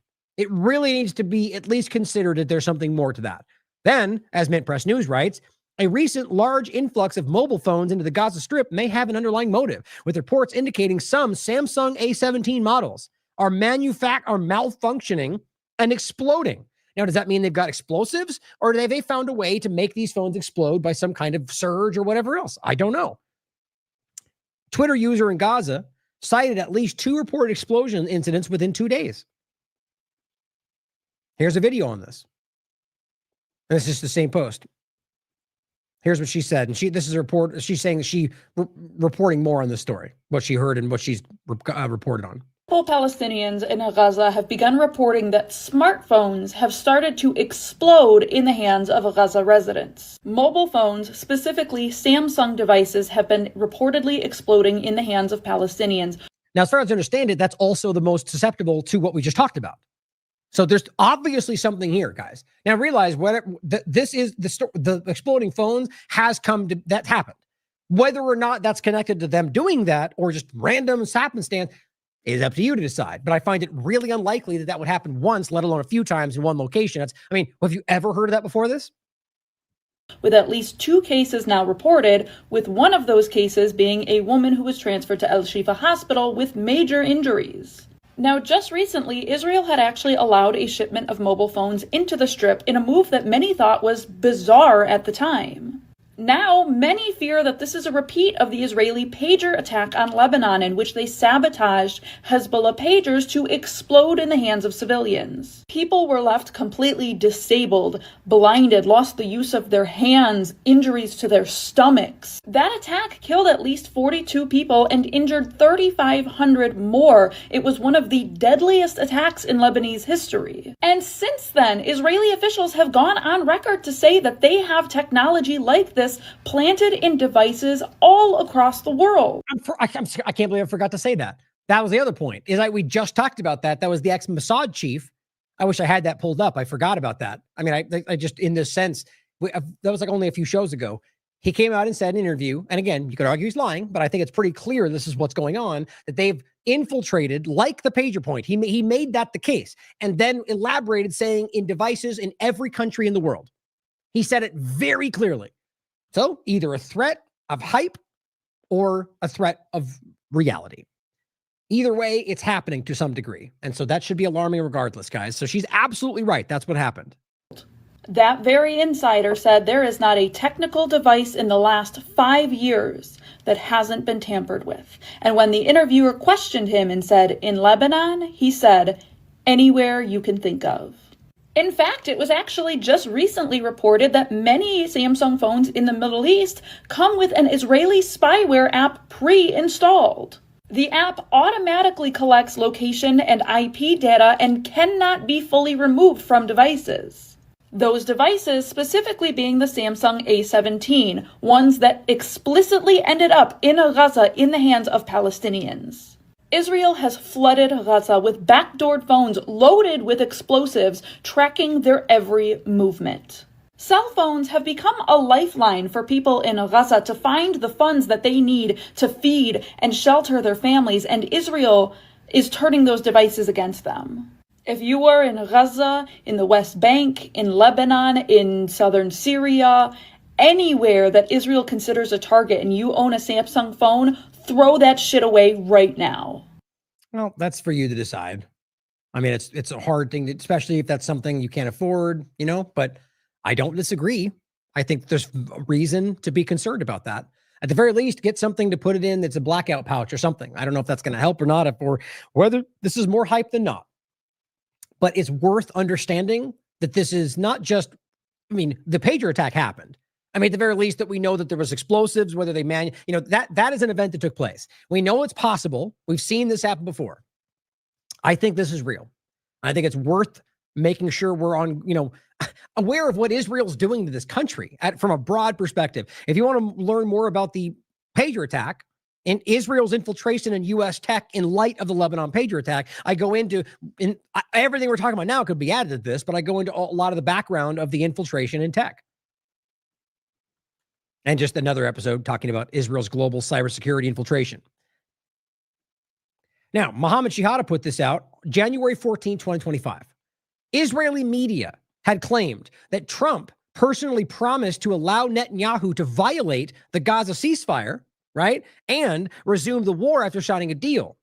Trump had a gift bag, they said, and it also included lifting all sanctions on Israel's spyware Pegasus and Israeli settlers and extremists, and allowing major West Bank land theft. One of those points being Pegasus. Now, part of that's already happened. I'm telling you, we're going to see more of this coming as this starts to explode.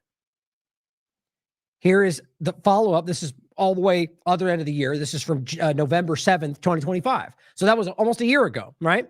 And then we saw all this happen in between. This is in a, what was it again? It was what case was this? It says NSO floats Pegasus spyware use in a time of domestic crisis in America. I forget what this was taken from. I'm trying to remember. I've only covered this in the past. Let's look right here. Judge bars NSO from targeting WhatsApp users. He's just including the information. I forget the context, but the point was the same. I covered this in the last show. If you remember which one it was, I apologize. I can't remember which one it was. NSO floats Pegasus spyware. So NSO Group, which Trump has opened the door for, which is part of this entire spyware ecosystem, basically floated the idea that Pegasus spyware could be used in this time of crisis in the United States. And he says, I believe they won't stop lobbying until they get Pegasus into the United States. It's the same conversation. But the point is, you can see it going all the way from last year, or rather just the beginning of the Trump administration, into right now. And it's gotten even more extensive with what just happened. And he goes, NSO Group is no friend of America or our values. For a decade, they enabled foreign governments to hack Americans and U.S. officials. Their entire business model is illegally hacking U.S. companies. They spent years arguing in courts that U.S. law doesn't apply to them. And Trump is letting them right back in. That's not a secret. That's what Israel's government's telling you. That's what Trump has allowed, as we've talked about already. Spyware maker NSO Group is paving a path back into Trump's America.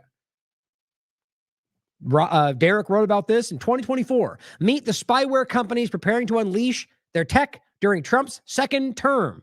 He lists a whole bunch of them. And you've heard of most of them. We've talked about it in the past. And he's right. He nailed it. But of course, since we're independent media and we're nonpartisan objective, nobody knows that. Israeli spyware firm NSO Group found liable for hacks of WhatsApp users. This is 2025. So January, at the same time that other conversation was starting, they were being found guilty for hacking people. And Trump's going, come on in. But again, so is Biden, when you really understand the reality of this. State Department revealed to be using Israeli intelligence linked chat app. This got so little attention, it's insane to me. This is Walls, who was caught using Telemessage, which is an Israeli intelligence app, not some kind of like ex-owner, an Israeli intelligence app that's used to archive information and send back to Israel. He was using this, or technically it's used to archive information, but it is sent back to Israel. He's in the inner circle in the White House, in the Oval Office, in meetings like this, and he's using Telemessage to archive the signal conversation from the inner circle of the White House. And that goes back to Israel intelligence. And that's not a big deal, guys. That's espionage. That's insane that nobody talked about this. And all they did was make it about the signal point. They called it Signal Gate. Remember that? That was to deflect from what it really was. Ryan Graham reports, well, this is Lance Videos reports, absolutely no laws were broken in Signal Gate. No classified information was leaked whatsoever. Fantastic news.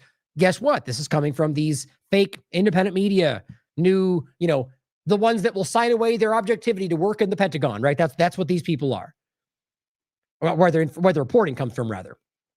Ryan Grimm says, new Pentagon press corps has investigated the signal situation and found everything is perfect. Yeah, big surprise, right? So they're being told they can only give you what they tell they're allowed to give you, and we're supposed to trust that they're giving you the full picture, even though this implicates the very people that are feeding them the story. That's how this works, guys. They've signed over their objectivity to have past credentials. That's access journalism. It's just gotten a lot more clumsy and embarrassing right now. And also just overtaken with the independent mainstream media, or rather mainstream independent media. This is what they do. We investigated ourselves and we found ourselves not guilty. Well, Telemessage, in case you forgot this too, is directly tied in with extensive Unit 8200 currently employed. The ties we're highlighting in 2025, Mike Walls, who used Telemessage Signal app to log messages with Trump's administration. And it directly works with the Israeli intelligence. Just blows my mind. Okay. Gray Zone put out an article talking about, the title is, Former Israeli Spies Now Overseeing U.S. Government Cybersecurity. Not a joke. And I simply said, how much evidence will it take until the diehard partisans, tellingly even the side not in power, by the way, meaning there is no left-right divide if they're not calling this out, right? Even the ones that would take every example to go after Trump, they're not going, why is that happening? It tells you something. When will those diehard partisans start acknowledging this? It is not racist to point out that a foreign power has seized control over U.S. policy. And it's certainly not America first to hide from it. And it gets zero engagement. December 3rd. The Pentagon, Treasury Department, DHS, and a variety of other U.S. government agencies have begun relying on a firm launched by former Israeli military intelligence operatives to consolidate and protect their data. You'd think this was a joke, right? You'd think with what we just went through, it can't be real. It very much is. And we need to be real about what this is showing us, guys, with everything else put together. A company with deep ties to Israeli intelligence oversees cybersecurity across more than 70 U.S. government agencies, including the Department of Defense and Homeland Security. Guys, this is an occupied territory. We need to start. it shouldn't be, it's sort of like talking about ISIS and Al-Qaeda and realizing what that really is. We can't keep hiding from this. This is not about Jewish people. This is not about anything other than a foreign power that has so obviously worked its way into influence in this government to the point to potentially control. How in the world do we not see this? We're watching them commit a genocide. We're watching them commit crimes everywhere and blatantly lie in front of us to commit all sorts of crimes, whether it's an espionage or active kinetic warfare, and then let them control or rather oversee people that work with their intelligence apparatus who otherwise tell you they never leave that work. 70 U.S. government agencies, including the Department of Defense, Homeland Security. But gee, I wonder why we're the peace president's conducting warfare all over the world in Israel's interest. It's called Axonius, was founded by a former spies in Israel's Unit 8200. Guys, do you realize how many other units there are? At least we said there was 81 in that other one, which is there's overlaps that are still intelligence. But Unit 8200 is focusing on cyber warfare, and they are in everything everything Israel's touching inside our government is tied to that. Now, I shouldn't say everything, but it's damn close. Founded by former spies in the Unit 8200, and its software, which allows an operator to, quote, visibly and control over all types. Oh, it allows an operator visibility and control over all types and number of devices. Collects and analyzes the data, the digital signal of millions of U.S. federal employees. But who cares if Israel's got that? They probably already have, no, I'm half joking, they have access to damn near everything else through the AI dynamic. The stated aim of the Axonius platform is to centralize IT tools to identify and fix security breaches. This is as stupid as going, let's let Microsoft Sweet, let's use that to make sure we're secure. But itself has a backdoor for Israel. You're literally letting the fox in the hen house and saying it'll keep us safe. Or like rather, how it's like you're like letting. What's a good analogy? You know, the point is that this is a group that's being let in to check for vulnerabilities, who is in itself the vulnerability, and they know that. This is to trick us. I argue, as a product of Israeli intelligence. However, the scale of Axonius' use across the U.S. government raises serious concerns. Just over the top, guys. And there's a lot more you should read in this. It's not that long, but I just want to make sure you saw that, understand it. Now, one last thought that's probably a little far for some people. We've talked about this a lot. Catherine and I have talked about neuroscience, neuroweapons quite a bit. She's absolutely convinced this is something that's been deployed. James Giordano from the State Department has said this during COVID. He said the government used these things on us. So just thinking about the step into the future, right? What they're doing and what they have access to, the kind of technology they're working on, the ubiquitous influence. This is from November 21st from The Guardian. Mind-altering brain weapons, no longer only science fiction. Yeah. This article should be like 15 years old. So this is where we always are when these things have been deployed and used, and they're finally going, maybe in the future, and it's there. It's happening, right? So just understand that this is not a joke. And if they have the kind of ability they do and the kind of access, this is the kind, we should be concerned about them going extremely, like if we're, what's the best way to say it? With how vulnerable they are, both the administration and Israel, I wouldn't put anything outside the possibility of them. We should allow groups that are willing to genocide entire people access to anything, let alone, the ability to conduct psychological warfare in our country against us. Now, 2 points, and I'm going to get into Venezuela, and then I'll see where we are. It's a little close. We'll see where we are with time to get into the rest of them. But my plan is to talk about Venezuela, and I want to overlap that with the Sudan, with Somalia, and what their conversation is around that.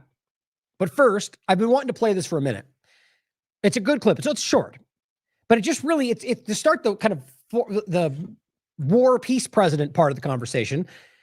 It's important to understand that well before Trump, Americans have been coming to terms with a lot of dishonesty, a lot of major lies that we've been told over our entire lives, whether it's basic ideas like, the founding of America to what we actually operate as today.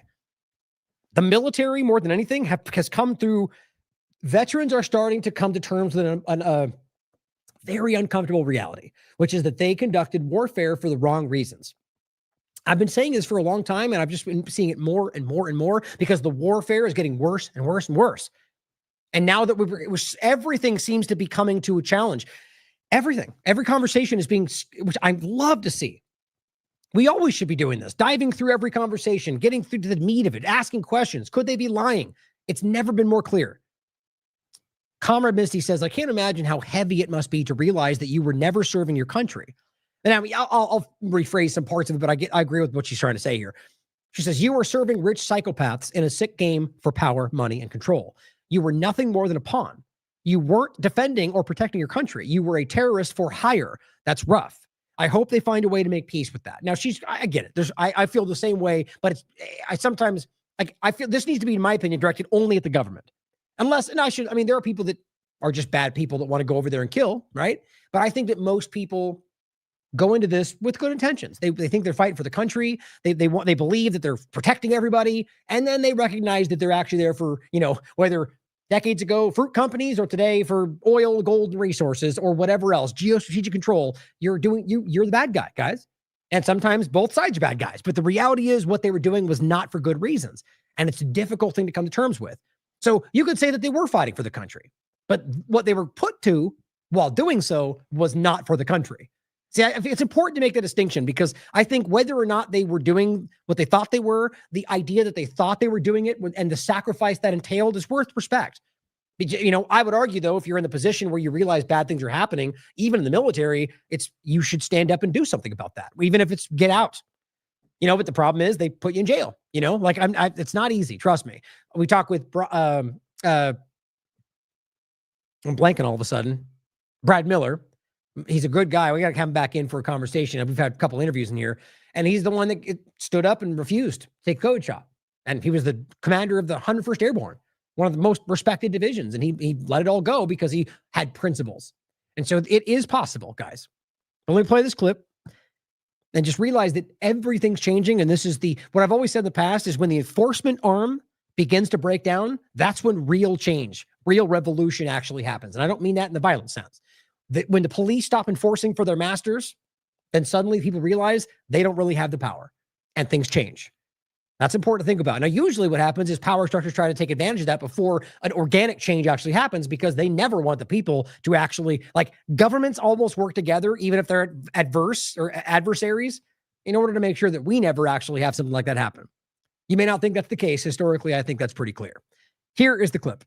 The point now where I don't think I fought for the country. I fought for some politician's view on something. There are particular guys that I think of that I killed. And I remember one dude in particular that I killed, and I shot his buddy. And then I came through his room. I killed him in front of his wife in a bedroom because he went for a gun. And I think about him now, and it's like, all right, why did I kill that guy? Well, because he went for a gun. Okay, but why did he go for a gun? Well, because I was in his fucking room at 2 a.m.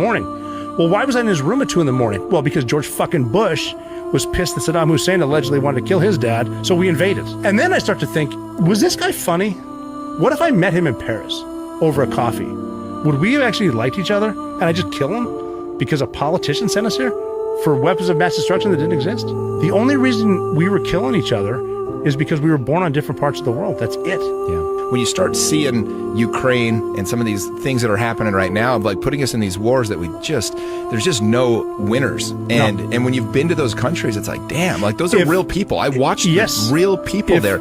And it doesn't feel real from the United States because we just see it on TV. But when you've walked those streets, it just hits you different. Right.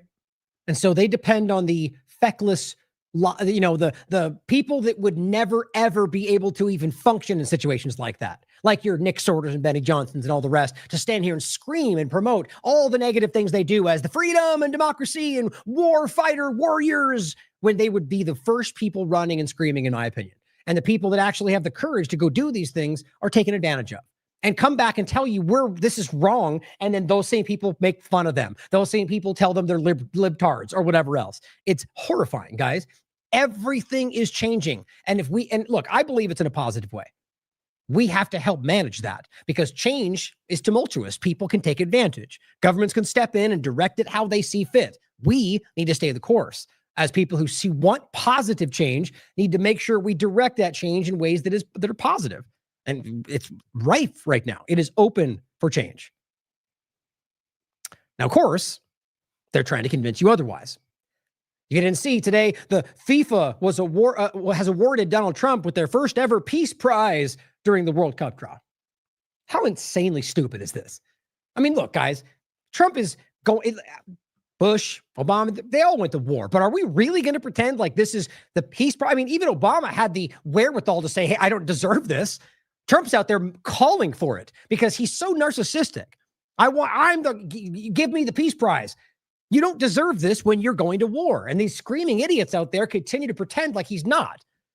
Venezuela is not the only dynamic. Somalia bombed more than ever. The Sudan continues. The ongoing bombing and actions in people, even Afghanistan, even though we're not talking about it. Same thing in Syria. It's absolutely destroyed. You could go off on any one of these locations, guys. The reality is they're currently involved in warfare all around the world like they have been for a long time. And Trump is building this pressure across basically the Southern Hemisphere at this point. And in the midst of this, as he's literally executing people in the middle of the ocean, you give a peace prize? I'm not trying to say that it's one worse than the other. I think the government and all of the representatives are not on your side. But if you're pretending like he's not doing that, you're just blind or you're dishonest. And I agree. Peace prizes in general have been bastardized and manipulated for a long time. It's all political, guys. That's all it is. Now, on Syria first, just to quickly point this out, we're over here talking about all these different things about peace and not war and Israel and fighting for freedom and the evil Muslims. And here's Donald Trump meeting with Jolani, a guy that they literally had a $10 million bounty on moments before they let him take power in Syria. And ever since, they've been ethnically cleansing. And the weirdness of the divide between U.S. and Israel doesn't even make sense to me right now, unless it's all narrative. The point is, Israel's doing what it wants, taking over territory, executing Alawites, Christians, and everybody else. I've gone over this extensively, working with ISIS groups on the ground. And this is not supposed to contradict everything, whether it's the drug conversation, whether it's the trafficking conversation, whether it's the Muslim conversation, whether it's the not war conversation. This alone makes it clear that we're being deceived. And yet the screamers continue to scream. Israel's illegal detention of a U.S. citizen, which, by the way, was finally released, if you didn't see the follow-up to that, which, of course, none of the America First politicians said a word about that because Israel, of course. And Trump makes Al-Qaeda great again. That's what this is about. They're making fun of you guys. You must see that by now. Now, Scott Horton highlights what this person wrote. Important article from the Cradle Media. This one was entitled, it's right here. Inside Syria's state-backed cover-up of Alawite women's kidnappings. Right. So right now, they're allowing women to get kidnapped, but they care about women and they care about trafficking and they care about, no, they don't. They don't care about any of this. They're letting this happen because of the extremists that they support because Israel doesn't care. So the U.S. can't do anything about it, or it doesn't want to, however you want to view that. This important article detailing efforts by the Jolani government to cover up the kidnapping, rape, and forced marriage of Alawite women. Think about who's screaming about forced marriages in Europe and elsewhere, or Muslims and other places. Well, this is literally happening in the Israeli-controlled location and the U.S.-backed leadership in Syria. Where are you at on that, Laura Loomer? Are you going to scream about all these things? Now, she has made comments about this, but my point is the same. Continue to support both Israel and Trump, which makes you a ridiculous hypocrite. So Scott Horton says Jolani killed U.S. troops in Iraq. He did. Remember, they make the claim about Soleimani, by the way, before they illegally assassinated him, Trump, in an airport under the guise of peace talks. Not a joke. They said he fought Americans and killed Americans. Well, what he did was defended Syria when the U.S. was illegally invading. So you can call him a terrorist if you want, but you'd be a ridiculous person for trying to claim something like that.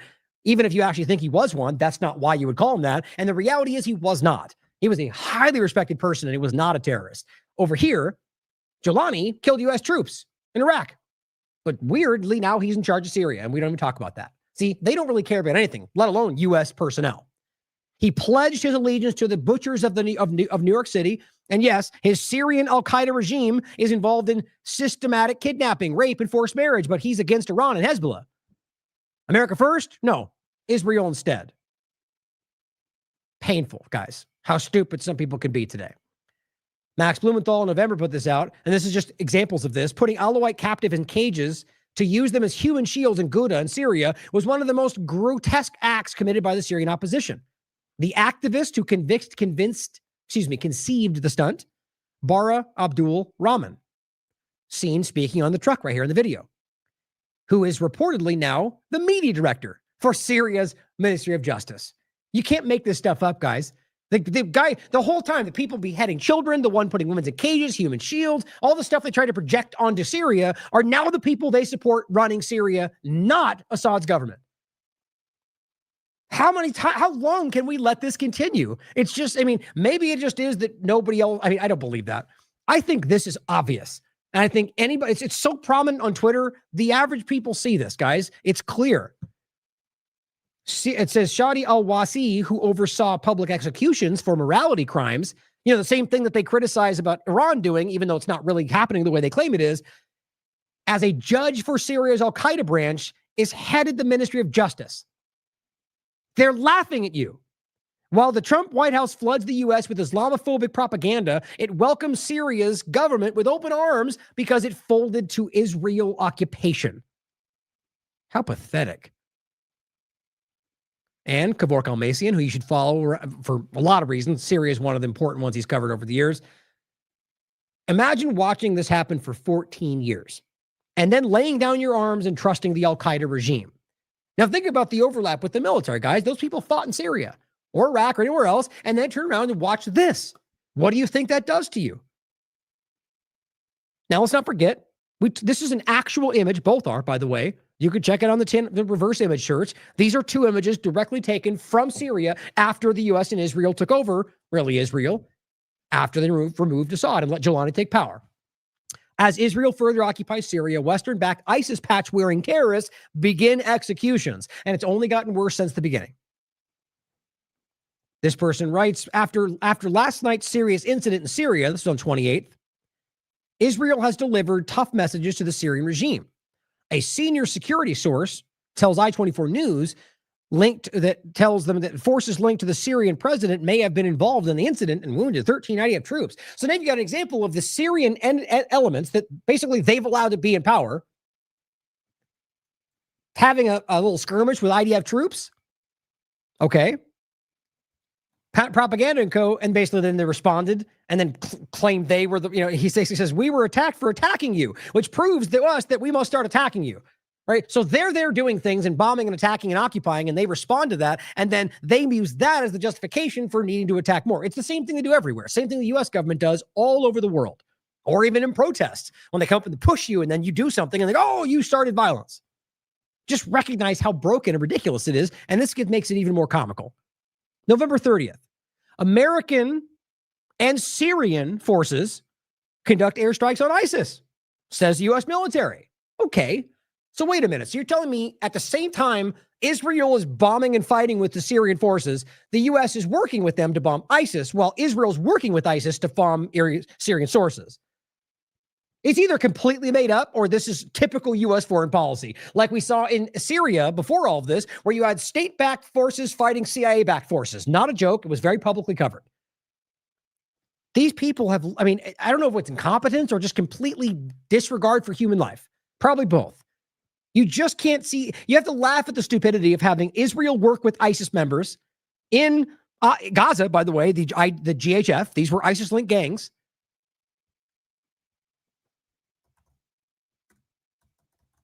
There it is. Just in case people want to see it from Haaretz. What's wrong with that? How Israel trained and armed ISIS-linked militias. That's very public, except in the U.S., apparently. And the point is that they work with them and train them, and these are ISIS-linked gangs. They work with the ISIS elements in Syria. Oh, yeah, they work with them everywhere, by the way. In Yemen, everywhere else we can talk about. I've proven this over the years. So Israel's working with ISIS, so too is the United States, working with them to fight Syrians in Syria who don't support them, while the American government pretends to work with them to bomb the very groups Israel's working with. It's just ridiculous. And here's why this might make a little more sense, but you don't need to hear this from her, even though she kind of, I guess because she kind of makes it sound like they're good people. Overall, she's admitting what you should already know. And as I said, anyone worth your time has been telling you this for years. Israel and the United States work hand in glove with ISIS and al-Qaeda. This from a former CIA agent. Pay attention. Have to go to ISIS and al-Qaeda to go back against Iran. What I loved about working with the Israelis is they're very American. We could get into shouting matches during meetings sometimes, not like we're super mad, but we're trying to really say, well, my idea is best, well, my idea is best kind of thing. And then would be like, hey, you want to go have lunch? And we're all fine. You know, it was just a really, it's a really nice place to work. They're good allies of ours. We need to protect them. I do know for a fact that, that we argue sometimes with them, but I also know for a fact that we're committed to helping protect them, keep their state. You mean CIA and Al-Qaeda worked closely together in Iraq? And Syria. And in Syria to overthrow Assad, of course. To overthrow Assad and stuff like that. There were times when our covert action would allow us, findings would allow us to go and actually have meetings and talk to the quote-unquote enemies to try to bring things down as CIA officers. Everyone, most of the world, has a problem with Al-Qaeda and ISIS-Daesh. Right. Right. You have less of a problem Everybody because does. the CIA worked with ISIS-Daesh and Al-Qaeda. If we worked with them, we would know what they were doing better, that's for sure, and understand it. If the plan is for us to work with them, to work on a security agreement, which we have done with enemies before, and we've played that part as well as side by side with the diplomats, honestly, and whatever other countries are involved. And so I wouldn't be surprised if that was happening, and I would call it possibly hopeful. In fact, that's why the newspapers once in the United States celebrated Qasem Soleimani as a fighter with the American troops against ISIS and Al-Qaeda. He was, and now it's switched. Now we have to go to ISIS and Al-Qaeda to go back against Iran. See, it's not even secret. I mean, the stupidity of all this is that this is what they've always been doing. So now, like, there's even been brief moments where U.S. politicians have, like, floated the idea that maybe we can work with them. And that's just because there's already been going on, and that door needs to be open for it to somehow be normalized. It's very transparent, but I don't think they can ever make that happen now because of how much they've used it, and Israel continues to. You can't build an entire, lifetime of foreign policy on the fact that you're fighting a group that later gets turned out that you were that group, because it's not going to work. But she's openly telling you that, guys. She's saying, we've worked with them. And I've been telling you this my entire career because you could prove that. It's one of these stories that just the mainstream alternative media just won't let become normal, even though it seems most people are somewhat aware of that. So it's worth considering, guys. And as it comes up with Iran and the rest of it, yes, it's going to be used in one way or another. Now, let's talk about Venezuela. As she talks about the CIA and the overlap, here's this article to start with. This is from the 19th of November. Trump signs off on possible CIA operations in Venezuela. Think about saying that. Can you imagine if Maduro was like, we're conducting intelligence operations in Florida? Obviously, I think they're all doing things like this, but for them to just lay it out, like, that's a war crime, guys. Or not a war crime, but an act of war.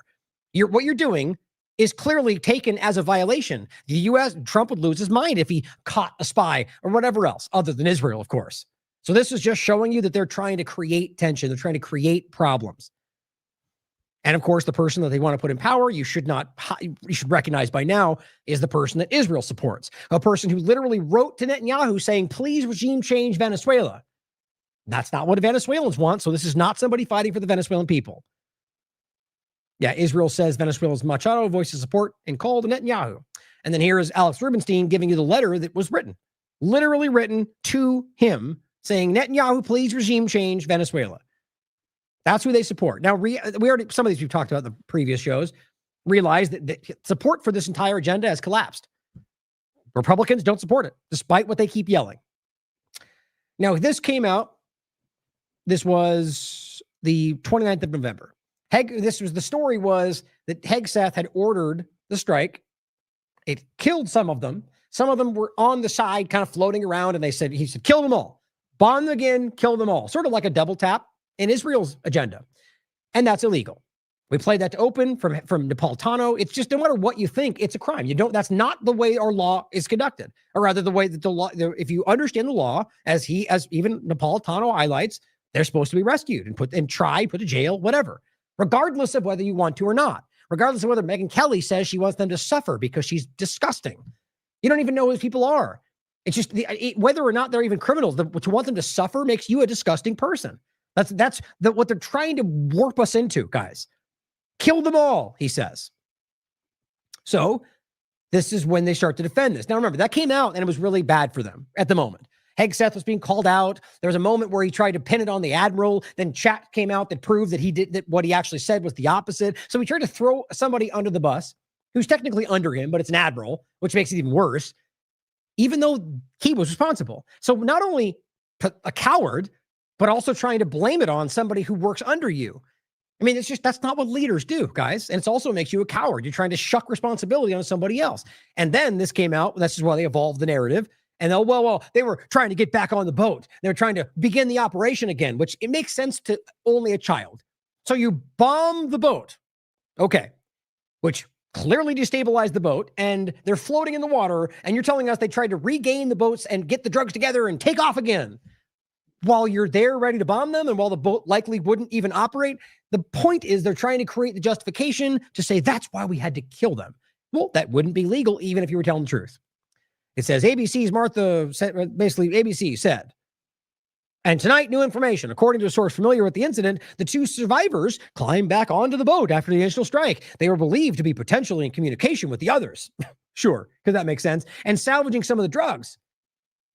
Because of that, it was determined that they were still in the fight and valid targets. And the fight? Like, you have to realize they're not even supposed to be bombing them in the first place. That's not legal in any stretch of the imagination, let alone twice to make sure you kill them all. These people have lost the plot. I don't think Hegseth even realizes what he's doing. And where was it? Which one was it? Two survivors climbed back on the boat after the initial strike, believed to be in communication. There was some other thought I was going to put in there, but so salvaging the drugs and so on. And remember, drugs in regard to where they are, international waters, there's countries around, plenty of countries don't consider it the same crime. So there's no way in which they can just argue they have unilateral ability to murder people in the middle of the ocean based on, that wasn't what it is. It's just the idea that why would we take this at face value? They've been caught lying about this story already. Now you just add more to the story that even if it was true, would still be a crime, and then say that just makes it all better. And then all the blind supporters go, see, right, taking at face value a statement from a government that's been lying incessantly. Even if you believe they're on your side, you're not a rebel fighting the deep state when you blindly repeat and parrot what the government says. This is JAG officer was also giving legal advice. So he says, so again, David, the video will be key, and Admiral Bradley will be on the Hill tomorrow. And so Justin Amash says, Hegseth reposted this as though it helps his case. He might be the most incompetent person in the administration. I disagree. I think he's definitely incompetent. That these guys, quote, were still in the fight is ludicrous. There was no fight. Nobody has alleged any armed engagement.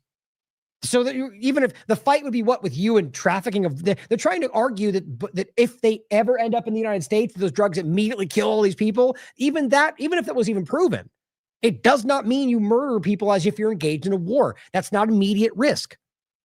And they're making it up, by the way. We'll get to that in a second. The numbers they throw out, they're just ridiculous. It's like, you know what?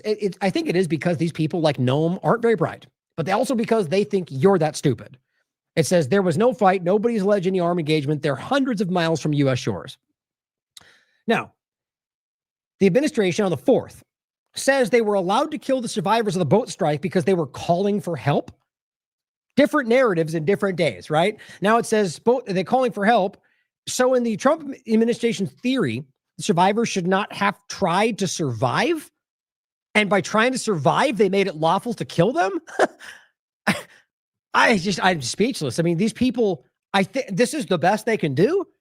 The phrase calling for help was a hostile act is really going to stay with me, he says. Calling for help was a hostile act. Wow.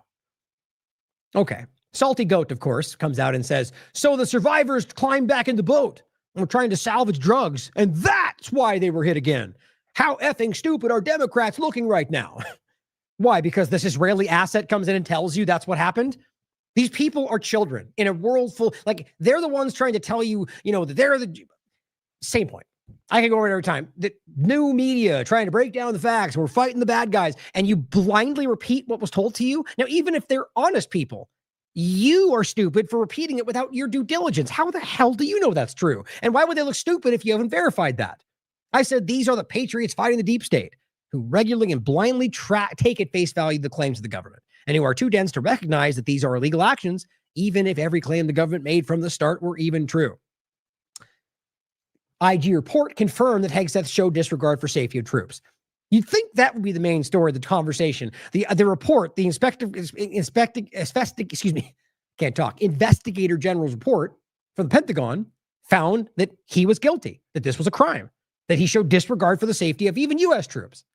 And yet it's all deflecting in narratives. On the 4th, because this was before that, they bombed another one. Congress never authorized this military campaign, so it's unconstitutional and lawful for no matter how great you might think it is. Exactly, guys. That's the point of making the entire time. You can argue that the law should be different, and we can have an honest conversation about that. But as we're currently standing, those were illegal acts, regardless of everything they've said. And also, they're lying about most of that stuff. As it says, facts don't care about your feelings, right? Except the people that used to say that are the ones trying to hide from that right now. Now, here's Judge Napolitano telling you straight as it is. And conservatives hiding from this if they're dishonest. No pleasure to say what I'm about to say because I worked with Pete Hegseth for 7 or 8 years at Fox News. This is an act of a war crime, ordering survivors who the law requires be rescued instead to be murdered. There's absolutely no legal basis for it. Everybody along the line who did it, from the Secretary of Defense to the Admiral to the people who actually pulled the trigger, should be prosecuted for a war crime for killing these 2 people. And who would give Yep, absolutely. Now, I think they were double tapped and hit because right now the effort is to try to hide what's really happening. I genuinely think this is about, it's obviously about the Venezuelan regime change effort, but something more. But they don't want people to survive because when they do, they can go, we weren't doing that. Or here's what actually happened. Or they can go in front of a news channel and say, I was transferring drugs, but to a place where it wasn't illegal and I wasn't going to the United States, whatever it may be, because they don't even caring about any of these stuff. So getting rid of them makes it much more easy. Now, remember that one example I showed you right in the middle where they made this big show of seizing drugs on the boat? I told you at that time, then why was that different? Why? They said, we got 50,000 pounds of whatever. Okay. Well, then why did you seize that and then bomb all the rest of them and then go right back to bombing them right afterward? I'm arguing it's because they somehow knew for sure there were drugs on that one and they wanted to make a show of it. There's no difference. If you're seizing them, why would you pause bombing right then? Just these people are out of their depth, guys. I don't know how else to say that. ABC, the family of a Colombian fisherman, this is like the 4th one as far as I understand it, who was killed on September 15th, U.S. military strike in the Caribbean Sea, has filed a formal complaint with the Inter-American Commission on Human Rights alleging U.S. government illegally killed him. The family of him. Which, they're going to, if they're not engaging with Supreme Court rulings, they're going to go, we care about that. Now, Pam Bondi and Noam, this is just so embarrassing. Pam Bondi claimed that Trump saved 258 million lives by stopping fentanyl. Even though fentanyl does not come from Venezuela. Okay, they'll keep lying about that. Trump this Monday said 300 million people died last year from drugs. Kristi Noem says something similarly insane. The total number of U.S. overdoses deaths for 2024, 70,000.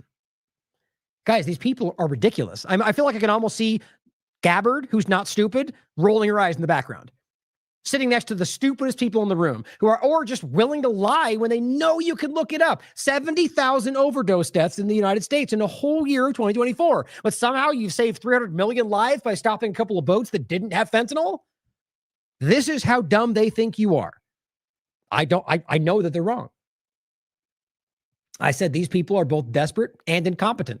It's a dangerous combination. Now, as I was telling you guys, these narratives get adopted by people who don't know that they're wrong and just absorb it. I think it happens to themselves sometimes. Bondi and Noam and McLaughlin, I think they end up parroting things they read and in certain people's, Benny Johnson, for example, I've seen that happen already. And yet he was selling the narrative that they're supposed to influence average people, and they just weren't a part of the lie, I guess. I don't know. They get caught up in their own BS. In this case, the Tennessee Hollerer, this person, Navarro, is on CNN saying, this person's arguing fentanyl is coming from Venezuela, and he's simply going, no, fentanyl comes from Venezuela. You're wrong. You're lying to the American people. This person says, your job day is The View, as you have no job. They're arguing that it comes from Venezuela. This is how we see this. It gets parroted despite, half a second of due diligence. We'll show you that that's not true. And they lied in the beginning anyway. So Glenn simply says, anyone claiming that fentanyl comes from Venezuela is simply lying.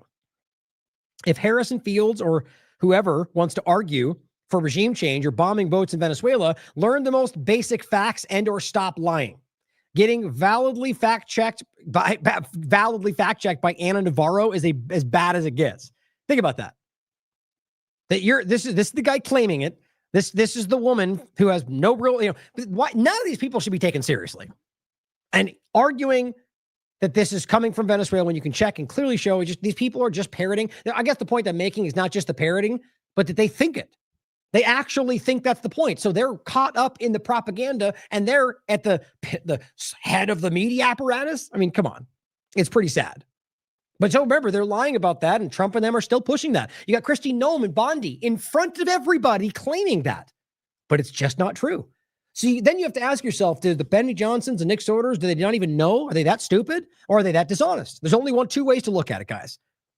Okay, so here's Anna Paulina Luna telling you these people are terrorists. Okay, well, let's just take a step back here. Maybe everything they said is true. I can prove it's not, but everything's possible. So you're telling me you're shipping drugs in a boat, even to a place that's illegal. Let's just say we know that. In what world does that become terrorism? In what world does anything they're doing, other than what they're doing, in fact, but the claims of people, immigrants, whatever, Antifa. You guys are this has become cartoonish. It's always been like this. The word terrorist was used to apply to their enemies, but as everything else this administration is doing, they're making it embarrassingly clear. And I think, again, it's because the people they've employed are just not good at this. But these people are not terrorists. She calls them dogs. Argument that these people are somehow innocent and deserve due process when you're willingly making a decision to kill American citizens, when you're coming in and betting. Can I just start right off the bat with that? So the whole point of the due process conversation, it's not even the right framing on this. Like there's an international reality around the idea of what can happen in this. But my point is that you're claiming they're bad guys. Well, how do we know that? How does the international court know that? See, this is why there's a process, because then you can go terrorist, murder, and we knew it because, we said it was a terrorist. So it's all checks out, right? You don't get to use your statement to justify the claim or the action you carried out. So she's saying they don't get due process, they're terrorists, but we don't know that. It's very simple. It's just like the conversation with immigration. They don't get due process, they're illegal immigrants. Well, how do we know that? How did you prove that if you didn't give them a process? And then we found out tons of them weren't actually illegal. Remember how that all worked out? Same thing here. So they're just trying to use their narrative to float the idea as if we're too stupid to realize that we need to verify that they are in the first place for that to even make sense. These people are somehow innocent and deserve due process when you're willingly making a decision to kill American citizens, when you're coming in and benefiting terrorist organizations. Wow. We do not treat you as people that are innocent, but also to remember there was an intelligence assessment and report that came through. See, she's compromised two important things in foundational American ideas just right there. Probably because she's working for another country, but let's go back and listen again. And benefiting terrorist or decision to kill America, how innocent and deserve due process when you're willingly making. So due process, understanding from the Constitution's perspective, as we talked about, if you really understand what it means, God-given inherent ideas. It was outlined as human beings have inherent, rights. Not just Americans, but people. The point was that you could only enforce this within a certain boundary. So that's the United States, with the hope that more people would adopt that idea as human values, as the idea of inherent God-given rights. How can they be inherent and God-given if it only applies within a certain boundary? We just can't be this dumb. And so what she's saying is they don't get due process. Well, guess what? Everybody in the world, if we believe these things, is afforded a process before you murder them. This comes down to an inherent supremacy, but from this case about Americans, apparently. The idea that you only get these things if you're American. So these human beings just aren't afforded any kind of a process before you execute them with guys, that's not human. Or I shouldn't even say it like that. It's very human in history. My point is that that's just not what we pretend we are. Whether it's U.S. law or international law, these people are showing you that they are exactly what they claim they're always fighting. decision to kill American citizens. When you're coming in and benefiting terrorist organizations, we do not treat you as people that are innocent, but also to remember there was an intelligence assessment and report that came through. All right, so I guess we're no longer innocent until proven guilty. Right? You're guilty because we said. Now we'll figure it out later, right? Take the guns first, process later. Some point, conservatives, more than anything, need to start recognizing what's really happening. And I'm of the mind that the majority already does. But I'm talking about the ones that are absolutely still doubling down. It's pretty clear. So they were deemed as narco-terrorists and thus treated as such. Deemed by the government that has an interest in doing so, with no verification, no law, no process, no evidence. Nobody has, other than a few examples, have given you anything to prove this. I think a lot of people have wondered, and if you're listening in right now, where do you stand, Representative Luna, on the president's boat strikes? If I was in his position, I would be doing a heck of a lot worse. I do not believe. A lot worse. How about more? Yeah, I agree. A lot worse. These people are ridiculous. They just don't even. They're drowning in their own incompetence. That you negotiate with terrorists. I certainly don't believe that you. Oh, you don't negotiate with terrorists, except for the thousands of times you're out there negotiating with terrorists. What about the Gaza ceasefire conversation? These people are ridiculous. It's just narratives. No, I don't negotiate with terrorists. This is like an old school comment from a neocon, even though they did in many times. You treat them as anything other than the absolute dogs that they are. And so I fully support the president in his position. Now, to be clear, if these were American citizens, this would be a different story. But they're not. Okay, but how do you know, right? Because there's no process. What if there's an American stone underneath? I just made this point. What if there was an American child being trafficked, human trafficking? Right? It's horrible, right? What if that was happening? You're telling me they're criminals, right? So you bomb the boat and you figure it out later? What if it's full of women down there? What if it's all American citizens? What if you got it wrong and that boat wasn't what you thought and it was actually a bunch of Americans partying? It's just, I'm making points. Clearly, I would imagine they could see that. You have to understand that you don't know that because they're not verifying that. It's the same conversation. I don't even know whether she can piece that together. But she's crazy in this. What she's saying is belligerent and illegal, as Judge Napolitano just said. And not just because he said it, but because it is. And of course, she says, we do not negotiate with terrorists. And Dave says, but you love terrorists. Isn't that the truth? Dave Smith highlights what Marco Rubio put out. This is in 2019. This is the main guy pushing for war in Venezuela, Little Narco Rubio. To the right-wingers who apparently haven't learned a thing from the last 25 years, a full-scale war in Venezuela will be for us what Libya was for Europe. The refugees won't be going to Sweden. Right? It's funny. Then we act like, we're being invaded. What are you talking about? In fact, what happens is these are executed for Israel's benefit, and then Israel manages that migration into the United States for its crazy Zionist end times agenda. And plenty of other things, including organic migration, but we need to see it. They've talked openly about it. But yet, Laura Loomer will direct you against anybody else to continue that agenda. But look at what he posted, guys. He posted the leader, Gaddafi of Africa at the time, who, whatever you think about him, which I don't trust any government member. There was free education, free healthcare. I was forgetting the last one too. And you could easily prove this. It wasn't a secret. There was many things done to help the people of the country. And then they destroyed him and the country was better? No, it got absolutely destroyed. They started having an open slave market sold in the area. And then they all just moved on because that's what freedom looks like, apparently, to the U.S. government. After they go, freedom, Libya, get them out of the way. And then they'll just leave and let the warlords take over. Does anybody need to explain to you? If they were trying to liberate Libya and they were doing this for freedom, then why did they let it immediately fall to the warlords and never look back until later when they had an interest to go back? Because they don't care about freedom. Not even their objective. It's crazy. Remember, this is the guy, he got brutally raped in the middle of the street and killed because of him. And then, or because of the government. And then the country collapsed. Here's a clip of Marco Rubio. We'll play this and tell you what Glenn said. The Venezuelan regime is a source of instability in the entire region. Over 8 million Venezuelans have flooded into neighboring countries as a result of the regime's activities within their own country. Don't forget, he was one of the ones that literally called for them to come to the United States. Then they used them. This has been a circular dynamic for a long time. Into the United States. They also happen to be the foothold of Iran. That's not spoken about enough. Iran, its IRGC, and even Hezbollah has a presence in South America. And one of their anchor presence, especially for the Iranians, is inside of Venezuela. Doesn't this just get tiresome? Just the same old thing over and over. Now, maybe if they had any evidence to back it up and not just narrative, that maybe they were, but not, and also getting proven to be lying almost every single time. Just narrative every time, but Iran and Hezbollah and bad guys. These are the groups that are fighting against the most obvious genocide in history. And I mean that, obvious. It's the most live-streamed, obvious, documented genocide in history. And pretty much every other one I could think of was also connected back to a group we're talking about. Not a secret. It's not racist to point out. Provable inclusion, but we'll talk about that in a second.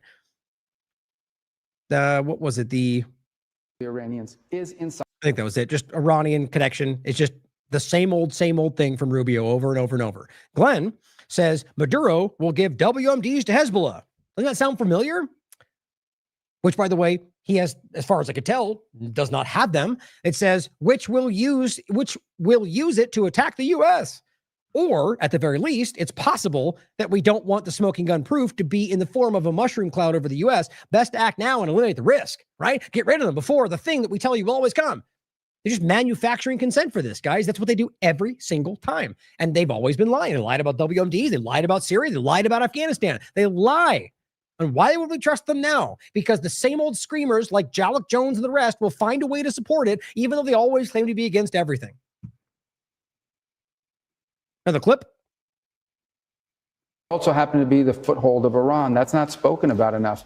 Iran, its IRGC, and even Hezbollah has a presence in South America, and one of their anchor presence, especially for the Iranians, is inside of Venezuela. So we just finished talking about Iran and the hostility. What does that even mean? Anchor presence? So what, Iran is an ally with Venezuela? Yes, because many of these countries are working with each other because the U.S. and Israel and the rest of these so-called Western nations are destroying everything and raping and torturing and murdering and stealing and forcing and strong-arming. If you really don't know that by now, what have you been doing, guys? Anybody in any part of this conversation can see the history of this government. The idea that you can simply say, in what essence, in what form, what are you talking about? Is there a group? Or are you just broadly making the claim that somehow Iran has a foothold in Venezuela? You're just trying to make the claim that we have to destroy this country, seize its assets because Iran, period. Because Iran's there.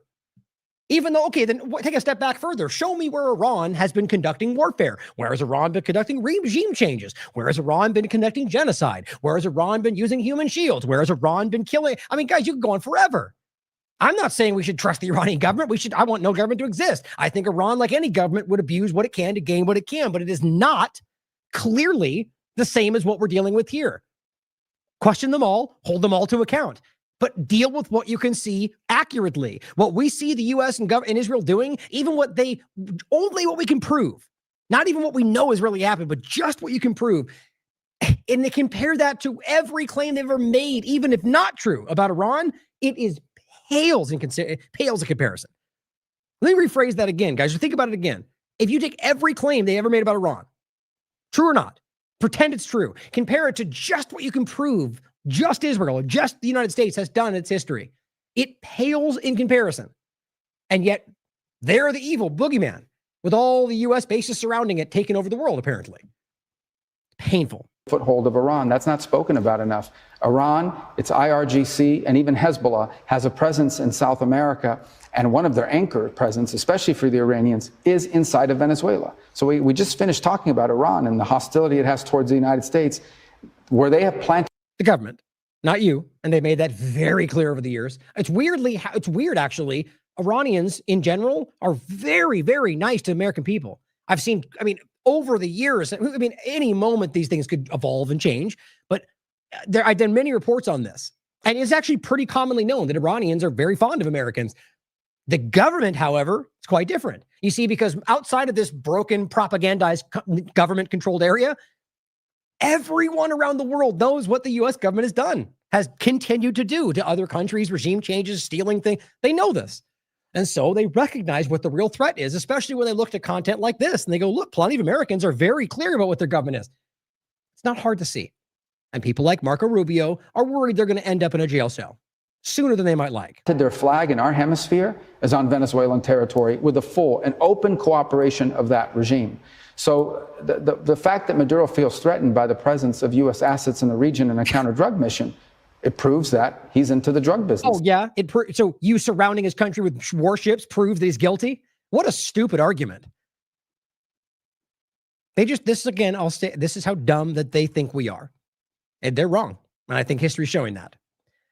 John says it's genuinely embarrassing to watch the U.S. attempt to rationalize a potential war with Venezuela by tying it to Iran, which is really tying it to Israel. When in doubt, they invoke Israel's enemies to justify their nonsense. Another example of the toxic special relationship. See? People get it.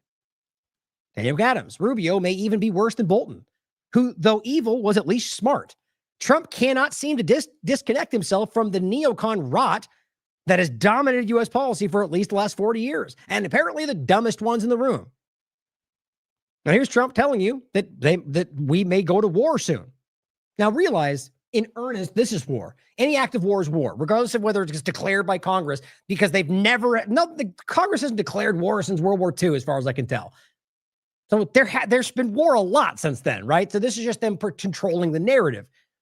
But they're conducting war against Venezuela. What he's saying is there may be troops deployed on the ground. And let's be real. I'm willing to bet you that's already happened. I'm willing to bet you that there's been mercenary types that have been trying to do CIA, operative, like intelligence operations for decades in these countries. You can prove that, in fact. So this is just the extension of that. But I want you to think about this as the so-called peace president. Why would we argue that invasion of Venezuela suits any American interest? Even if you take the drug claim at face value, which is not true. We're going to go to war for that? How about we just stop? How about we just, okay, you're talking about boats coming in and bringing drugs. Couldn't you just actually be America first and actually, tighten up security in that way? Don't go abroad looking for warrior or looking for monsters, but you can actually just defend our country like the founding fathers actually envisioned. No. He wants to go to war in Venezuela because Israel wants that. So America first. Shut up. Stopped every boat we knock out. We save 25,000 American lives. Right. So in my opinion, this is Trump just reciting what he heard from people around him. This is simply not true. And it's pretty embarrassing that he thinks anyone takes this seriously, other than the people that blindly support him. Every boat we knock out, we save 25,000 American lives. Right. The drugs coming in through sea are down 91%. I'm surprised there's 9%. You want to, but 91%. Well, I mean, look, probably. I mean, it's the idea, first of all, why we ever trust what they say. ICE violence is up 1,000%. No, it's really not. You absolutely lied about that. Or you lied about every other example of why you did what you did with ICE, why you arrested that person, why you shot at them. They keep getting caught lying. Or them. How about MS-13? How about Garcia? How about Khalil? They lie and they lie and they lie. It's very obvious. So why would we go, oh, okay, 90%? Probably not, to be honest. But even if it was, it's kind of the same point about military. If you're just going to start bombing every boat that comes near, then probably going to happen. Doesn't mean it's going to continue to be the case when you stop illegally bombing ships. But either way, even if it's actually what happened, what they're doing is a crime. There's just no air in the conversation, guys. What they're doing is a crime, and all it's going to do is start the justification for any other country to bomb whatever boat it wants under whatever guise it wants because they're doing the same thing. It's down 91, and we're going to start very soon on land, and I'm sure you're thrilled to hear that. So right. War on land. Now, he probably just said that, to be honest, just to make things go crazy and flood the zone. I actually find it kind of hard to believe that they would do that because of every other claim they've made. That's my feeling. I feel like that's not actually going to be the way this goes. But maybe that's what Israel wants, and we'll be able to tell for sure which one, which agenda weighs out. Probably Israel. Mr. President, in the boat strikes, if it is found that survivors were actually killed while clinging onto that boat, should Secretary... Which they were, by the way. This is after that. Hegseth, Admiral Bradley, or others be punished? I think you're going to find that this is war, that these people were killing our people. What? They've taken this to a cartoonish level, guys. Now we're at war, and they're literally talking about drugs maybe going to the United States and then maybe being used and then maybe killing somebody, and that's them at war with us. Never will this hold up in any court other than people that are blindly adherent to politics, which does exist. But this is impossible. I don't know why he actually thinks this makes sense. I don't know. Maybe he's just this blind. I don't think so. I think this is for the interest of one thing. And we've seen that he's willing to make himself look this stupid for only one thing. By the millions, actually, if you look over a few years. I think Should Secretary Hegseth, Admiral Bradley, or others be punished? I think you're going to find that this is war, that these people were killing our people by the millions, actually, if you look over a few years. I think you're going to As if every drug comes from Venezuela, let alone these boats. And that's, remember, 70,000 overdoses. That's it. find that there's a very receptive ear to doing exactly what they're doing, taking out those boats. And they're doing. Don't you love how he tries to make it sound like he's just I'm just an observer. I don't know whatever they're doing. It's him. People support what they're doing. What you're doing, man. You are the one making this happen as the leader. That's the reality. Whether you order it or not, you're in charge. It's your responsibility. Or that's what real leaders act like and think. But recognize what he's saying. People support it. That's not true, guys. It's clear pretty much around that there's a strong support in the blind supporting base. But even the people that may go, yeah, I agree with this, are going, but it's illegal.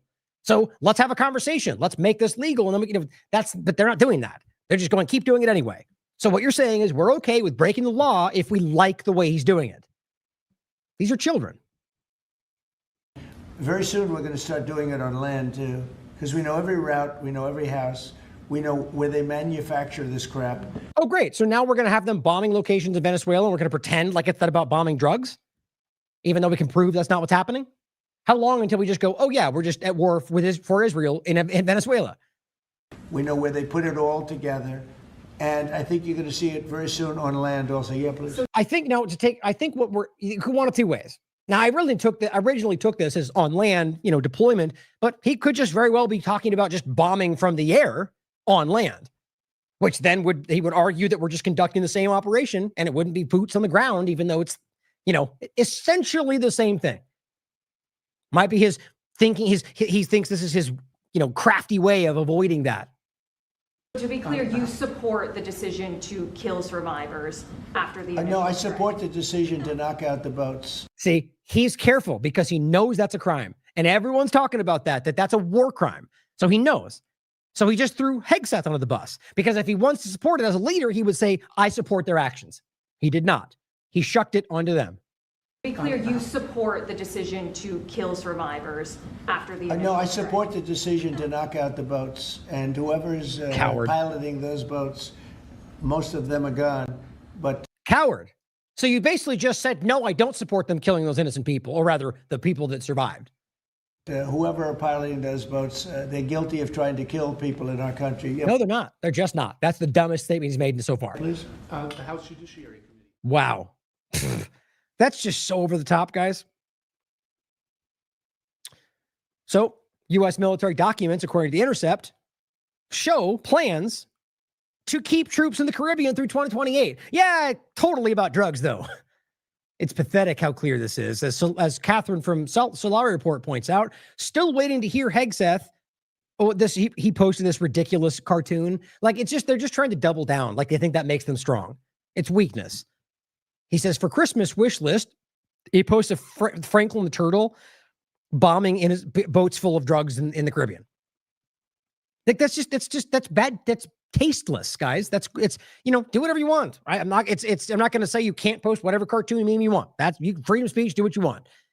But it has no, there's another word I'm looking for. It's you're using something that is to some people, there's something that's a loved children's character, and you're using it to make a joke out of your very clear war crimes. I mean, guys, it's tone deaf. It's tasteless, and he doesn't care because he thinks he's supported. He'll find out very quickly he's not as soon as it's in Trump's interest. Still waiting to hear Hegseth address $20 trillion missing from DOD, Catherine writes.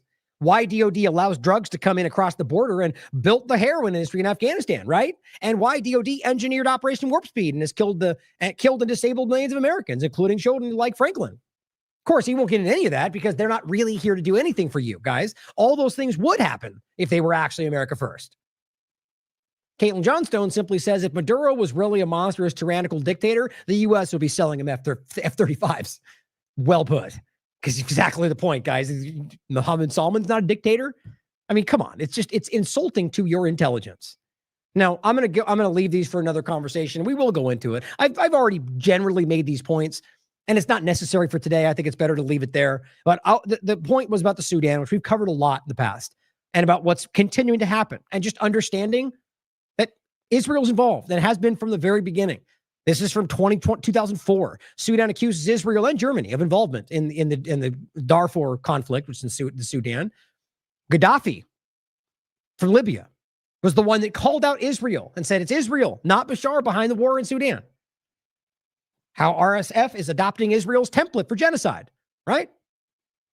From Khartoum to Tel Aviv, Israel's fingerprints in the Sudan's genocide from 21st Century Wire. All this stuff is so damn clear, guys. We've talked about this. This is from the U.S.-Israeli hand in Sudan's horrifying civil war, April 22nd, 2024. And the point in this is simply to highlight, just show you this quickly, that the U.S. government it simply says that the government has been arming the groups.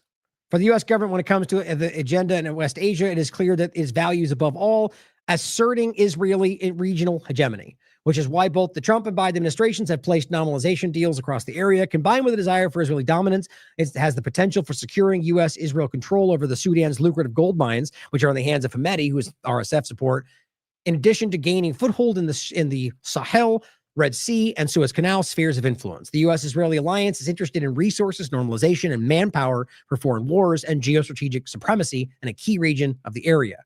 I think it was up here. I just want to give you that one part, which was,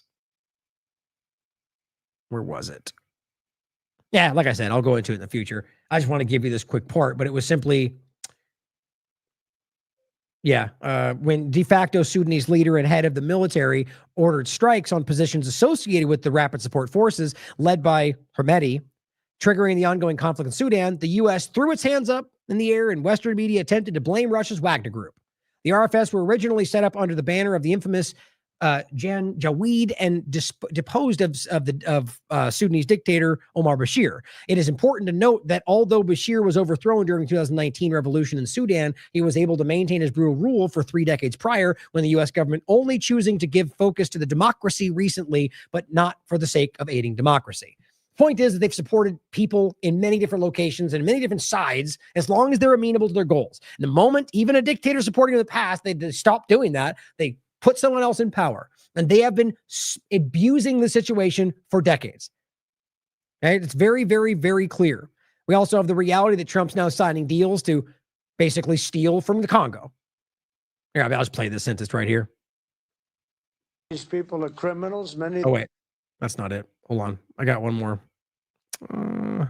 Where was that? Here it is. Shoot, which one was that? It was the Clash report. I guess I didn't download it. That's strange. Yeah, I'll just grab it real quick since we're talking about it. But it's just interesting because Trump says it out loud. And we'll just kind of end on this. It's a clear point about making money off the exploitation of resources. Now, I've made the point a long time about, for example, China making deals, which I argue are clearly in their benefit and probably at the expense of the local area, but that are still taken because it's still, there's some benefit to them. Whereas in the alternative we've seen is the U.S. government comes in and just steals what they want and just destroys the area. And so my point was simply that despite being in the interest of China, you can clearly see that in some cases that's just better opportunity. And so in this case, you got Trump now making deals with them. So you could argue the same thing, right? Except the difference is these are locations that have been like made unstable and people put in places that are willing to take the deals that as opposed to making some kind of agreement with a foreign power. This is them in the same way manipulating the situation into being.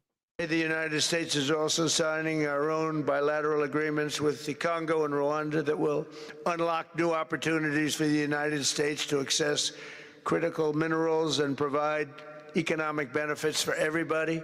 And that's not what's going to happen. I hope I'm wrong. History shows you otherwise. They're going to take and take and take and keep the country in chaos, destabilized, so they can take what they want at will. And that's going to be rare earth minerals and whatever else they can get. And that's why they've kept these places in destabilization. Congo, Haiti, all of it. And we'll be involved with sending some of our biggest and greatest companies over to great. the two Profiteering. countries. Great. Fascism, right? corporate government overlap, just like Iraq. Did that benefit Iraq? No, it did not. And we're going to take out some of the rare earth and take out some of the assets and pay, and everybody's going to make a lot of money. Yeah, cool, because that's what we all want, right? How about the people in Congo? Will they make a lot of money? Will the people of Congo make money? Because you're destroying their country to get it. I doubt it. Rwanda and Democratic Republic of Congo, right? Well, let's not forget. Oh, I didn't include it. The Rwanda genocide too, right? So Israel was involved with Rwanda. So many other ways, so too the United States. You can watch this. It's not debatable. It's very clear. They literally armed them, gave them Uzis and all sorts of stuff, machetes, and stoked the divisions between the two. It's very public, by the way. But now you have them exploiting other countries. It says, we all know who everybody here is, and it's not the people of Congo, as Menchosit points. Trump secretly eased sanctions on Israeli billionaire in the Congo. Now, we did a whole report on the blood diamond conversation. Let me see if this comes up. In regard to Congo, specifically. And it's actually wild to me. Yeah, look at this. You should check this if you haven't seen this show out. This is wild. Haiti chaos also overlaps. Israel's blood diamonds in Congo. Apparently, they have like the largest market, and it comes directly from this blood diamond location in Congo where they're using children labor and everything, and everybody in the world knows this, and nobody does anything about it. How typical, right? And so now they're just making more deals for the same reason, and Menchosit's making the same point. We already know what this is about. And we'll talk about Minnesota and Somalians and the lie around this because they want that state like other conversations or however you read this. And again, the same point is it's 1%, guys. It's 1.1 now because it went up a little bit, but 1% of the population. And they really want you to think that this is going crazy and they're going to take over everything. That's what he's saying in all these clips, saying that Somalia is just a disgusting country that has no benefit and they just kill each other and fight. Like, this is the same kind of dehumanization they've done about everybody else that they want to abuse. And the truth is, like all the rest of them, that they have been manipulating this location and a lot of other places for quite a long time. U.S. bombed Somalia for the 102nd time just this year. It's just painful. And of course, right when this all starts, Elon Musk goes, ISIS, Somalia. Oh, right. Like while you're working with these people and supporting them in Syria, right? As I simply said, are we really doing this again? There's just no way to disregard at this point that Elon is simply playing a role as these government agendas in these. No, Elon, ISIS is what you guys support in Syria. ISIS is what you guys support in the Gaza Humanitarian Foundation. ISIS is what you've always protected. They're simply just trying to create the people that they don't like as the enemy so they can use it like they always have. It's not hard to see. And Liam Cosgrove in this clip, I'll just play this one actually, and then we'll end.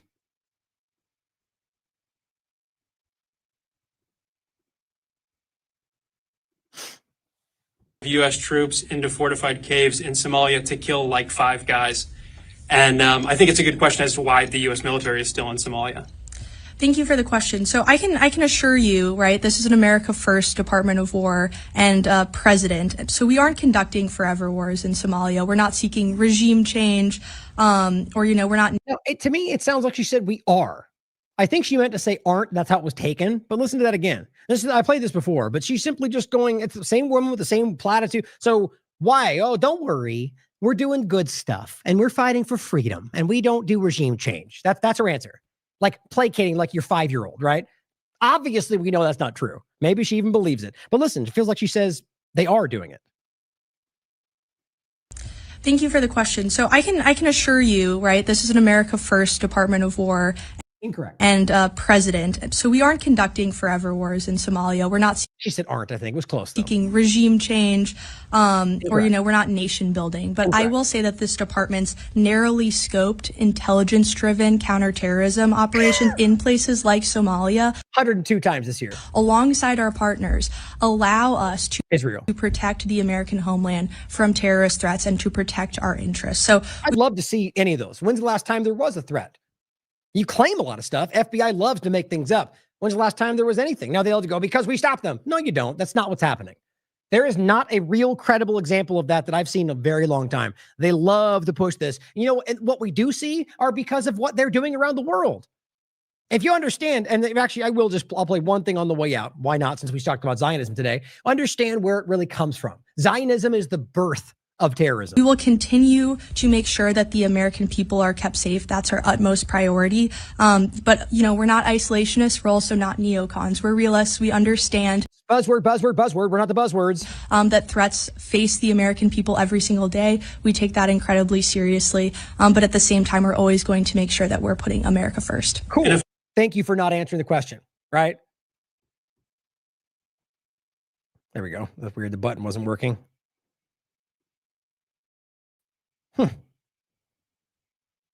That's weird. Anyway, it's just so tiresome to deal with these people. She's clearly put there because she's given these basic retort, like it's just this broad, we're America first, and we're not regime change, and we're doing it for good things. Well, what about the question that I asked about? It didn't even pretend to engage with the information because it's just lazy, broad things. And then they post that on Nick's Order channel. Oh, boom, shut him down. It's just we live in this gaslit astroturf world right now. And I believe that more people than ever are starting to fall away from it. I really do. So hopefully this has opened some minds. Now I'm going to play this clip because it's important to understand this. And then I'll play a song on the way out, actually. The Zionists have used it and brought it, in fact, to the area. Terrorism, as we know it today, the planting of bombs in marketplaces and so on and so forth, was, in fact, introduced into the Middle East by the Zionists in the 1920s. But the net result of Zionist terrorism and violence in the first third of the 20th century has brought forth, to my mind, the anomaly, the horrific and unacceptable status in the Middle East today of the State of Israel, which is in fact an armed garrison state, which now exports more arms and distributes violence all around the world, vastly disproportionate to its size. I mean, in that respect, I think it's a horrible cycle of violence. But in it all, I think the Palestinian is the victim. There's no question about that. Important for us to finally come to terms with a lot of the things we've broken down today. But thank you for tuning in today. I'll leave you with a song that I wrote that you've heard before, but I just felt like grabbing it today because it's, it's good to keep these things. It's the idea is about the larger picture. It's called Money Game. Most of you probably seen or heard before, but I just felt like grabbing it. We'll play that on the way out today, but it really does the message, right? Is that it's obviously, I wrote that when my mindset was, I even then didn't think it was only about money, but it's so obvious what a driving factor that is, that when we really stand back and realize at the most obvious level, they don't care about freedom or democracy or fighting for American interests. They care about money or assets or control or geostrategic, and they care about controlling the lives around them. That's what psychopaths and sociopaths are all about, because at some level they realize what they would do to people when they're in control. And so they need to be in control so that won't happen to them. Now, that's actually a pretty commonly psychological point that's discussed around sociopaths and psychopaths, largely sociopathy, people that can more so function within society. And I've always said this over the years, if you take the percentage, generally speaking, of sociopathy that exists in society, or let's just say the United States, there's a percentage. It fluctuates. If you take that percentage and you compare it to what generally is the percentage of Americans involved in government, you'll find that it's damn near identical. I'm not making that up. I think there's a reason for that. I think we all know why, because they gravitate towards those positions like, I don't like a weird point. People in positions of power or positions of, or people that are, malicious or sinister or sexually, like a sexual predator. They will find their way into positions where it gains them access to what they want. And powerful people, what they want is control of everybody else. Very clear. So I'll leave you with this song that kind of talks about that idea. I think the video is from a COVID-19 perspective, but clearly it's relevant to where we are. So thank you for tuning in today, guys. Please share the information. Talk about this, make clips, tag me. I'll share those. We do this for free every time we put this out for free on every platform, because it's important that people see this, that you get access to the source material. You can talk about it. You can vet it. You can disagree with me. If you find value in what we're doing, there's plenty of ways to donate and support the platform. Let us know what it means to you. I love you all. As always, question everything. Come to your own conclusions. Stay vigilant.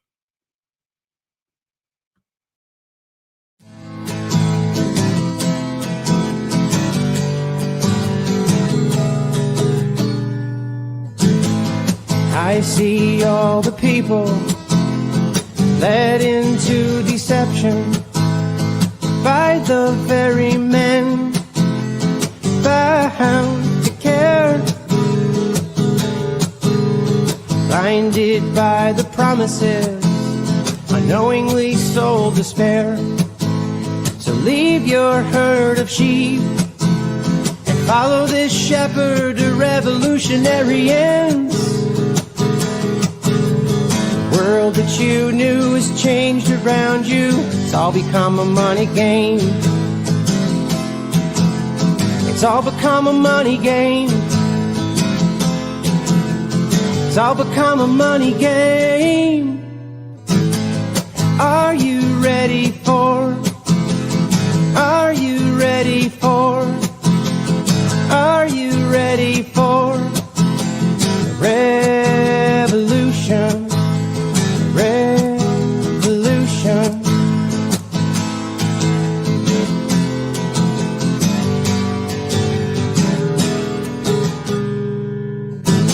The revolution's now.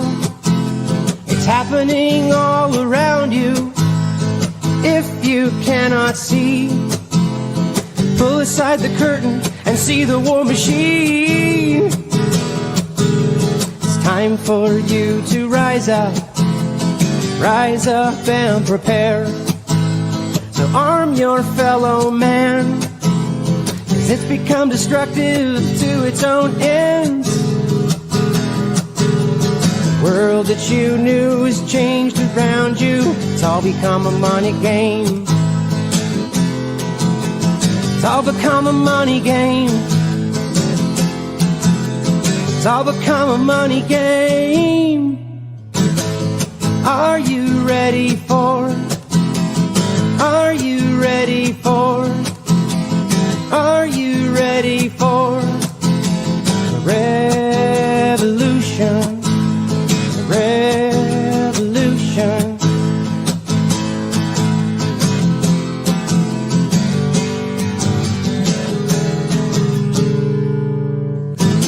The revolution's now.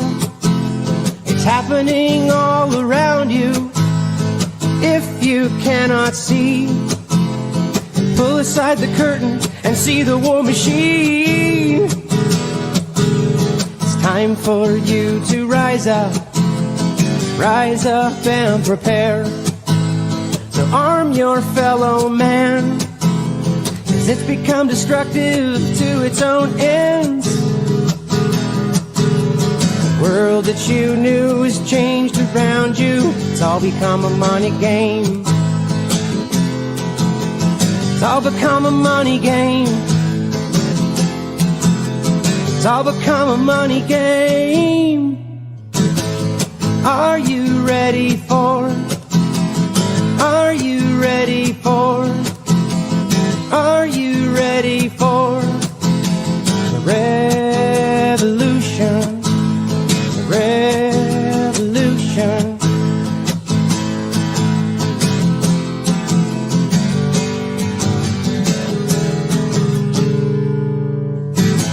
The revolution's now.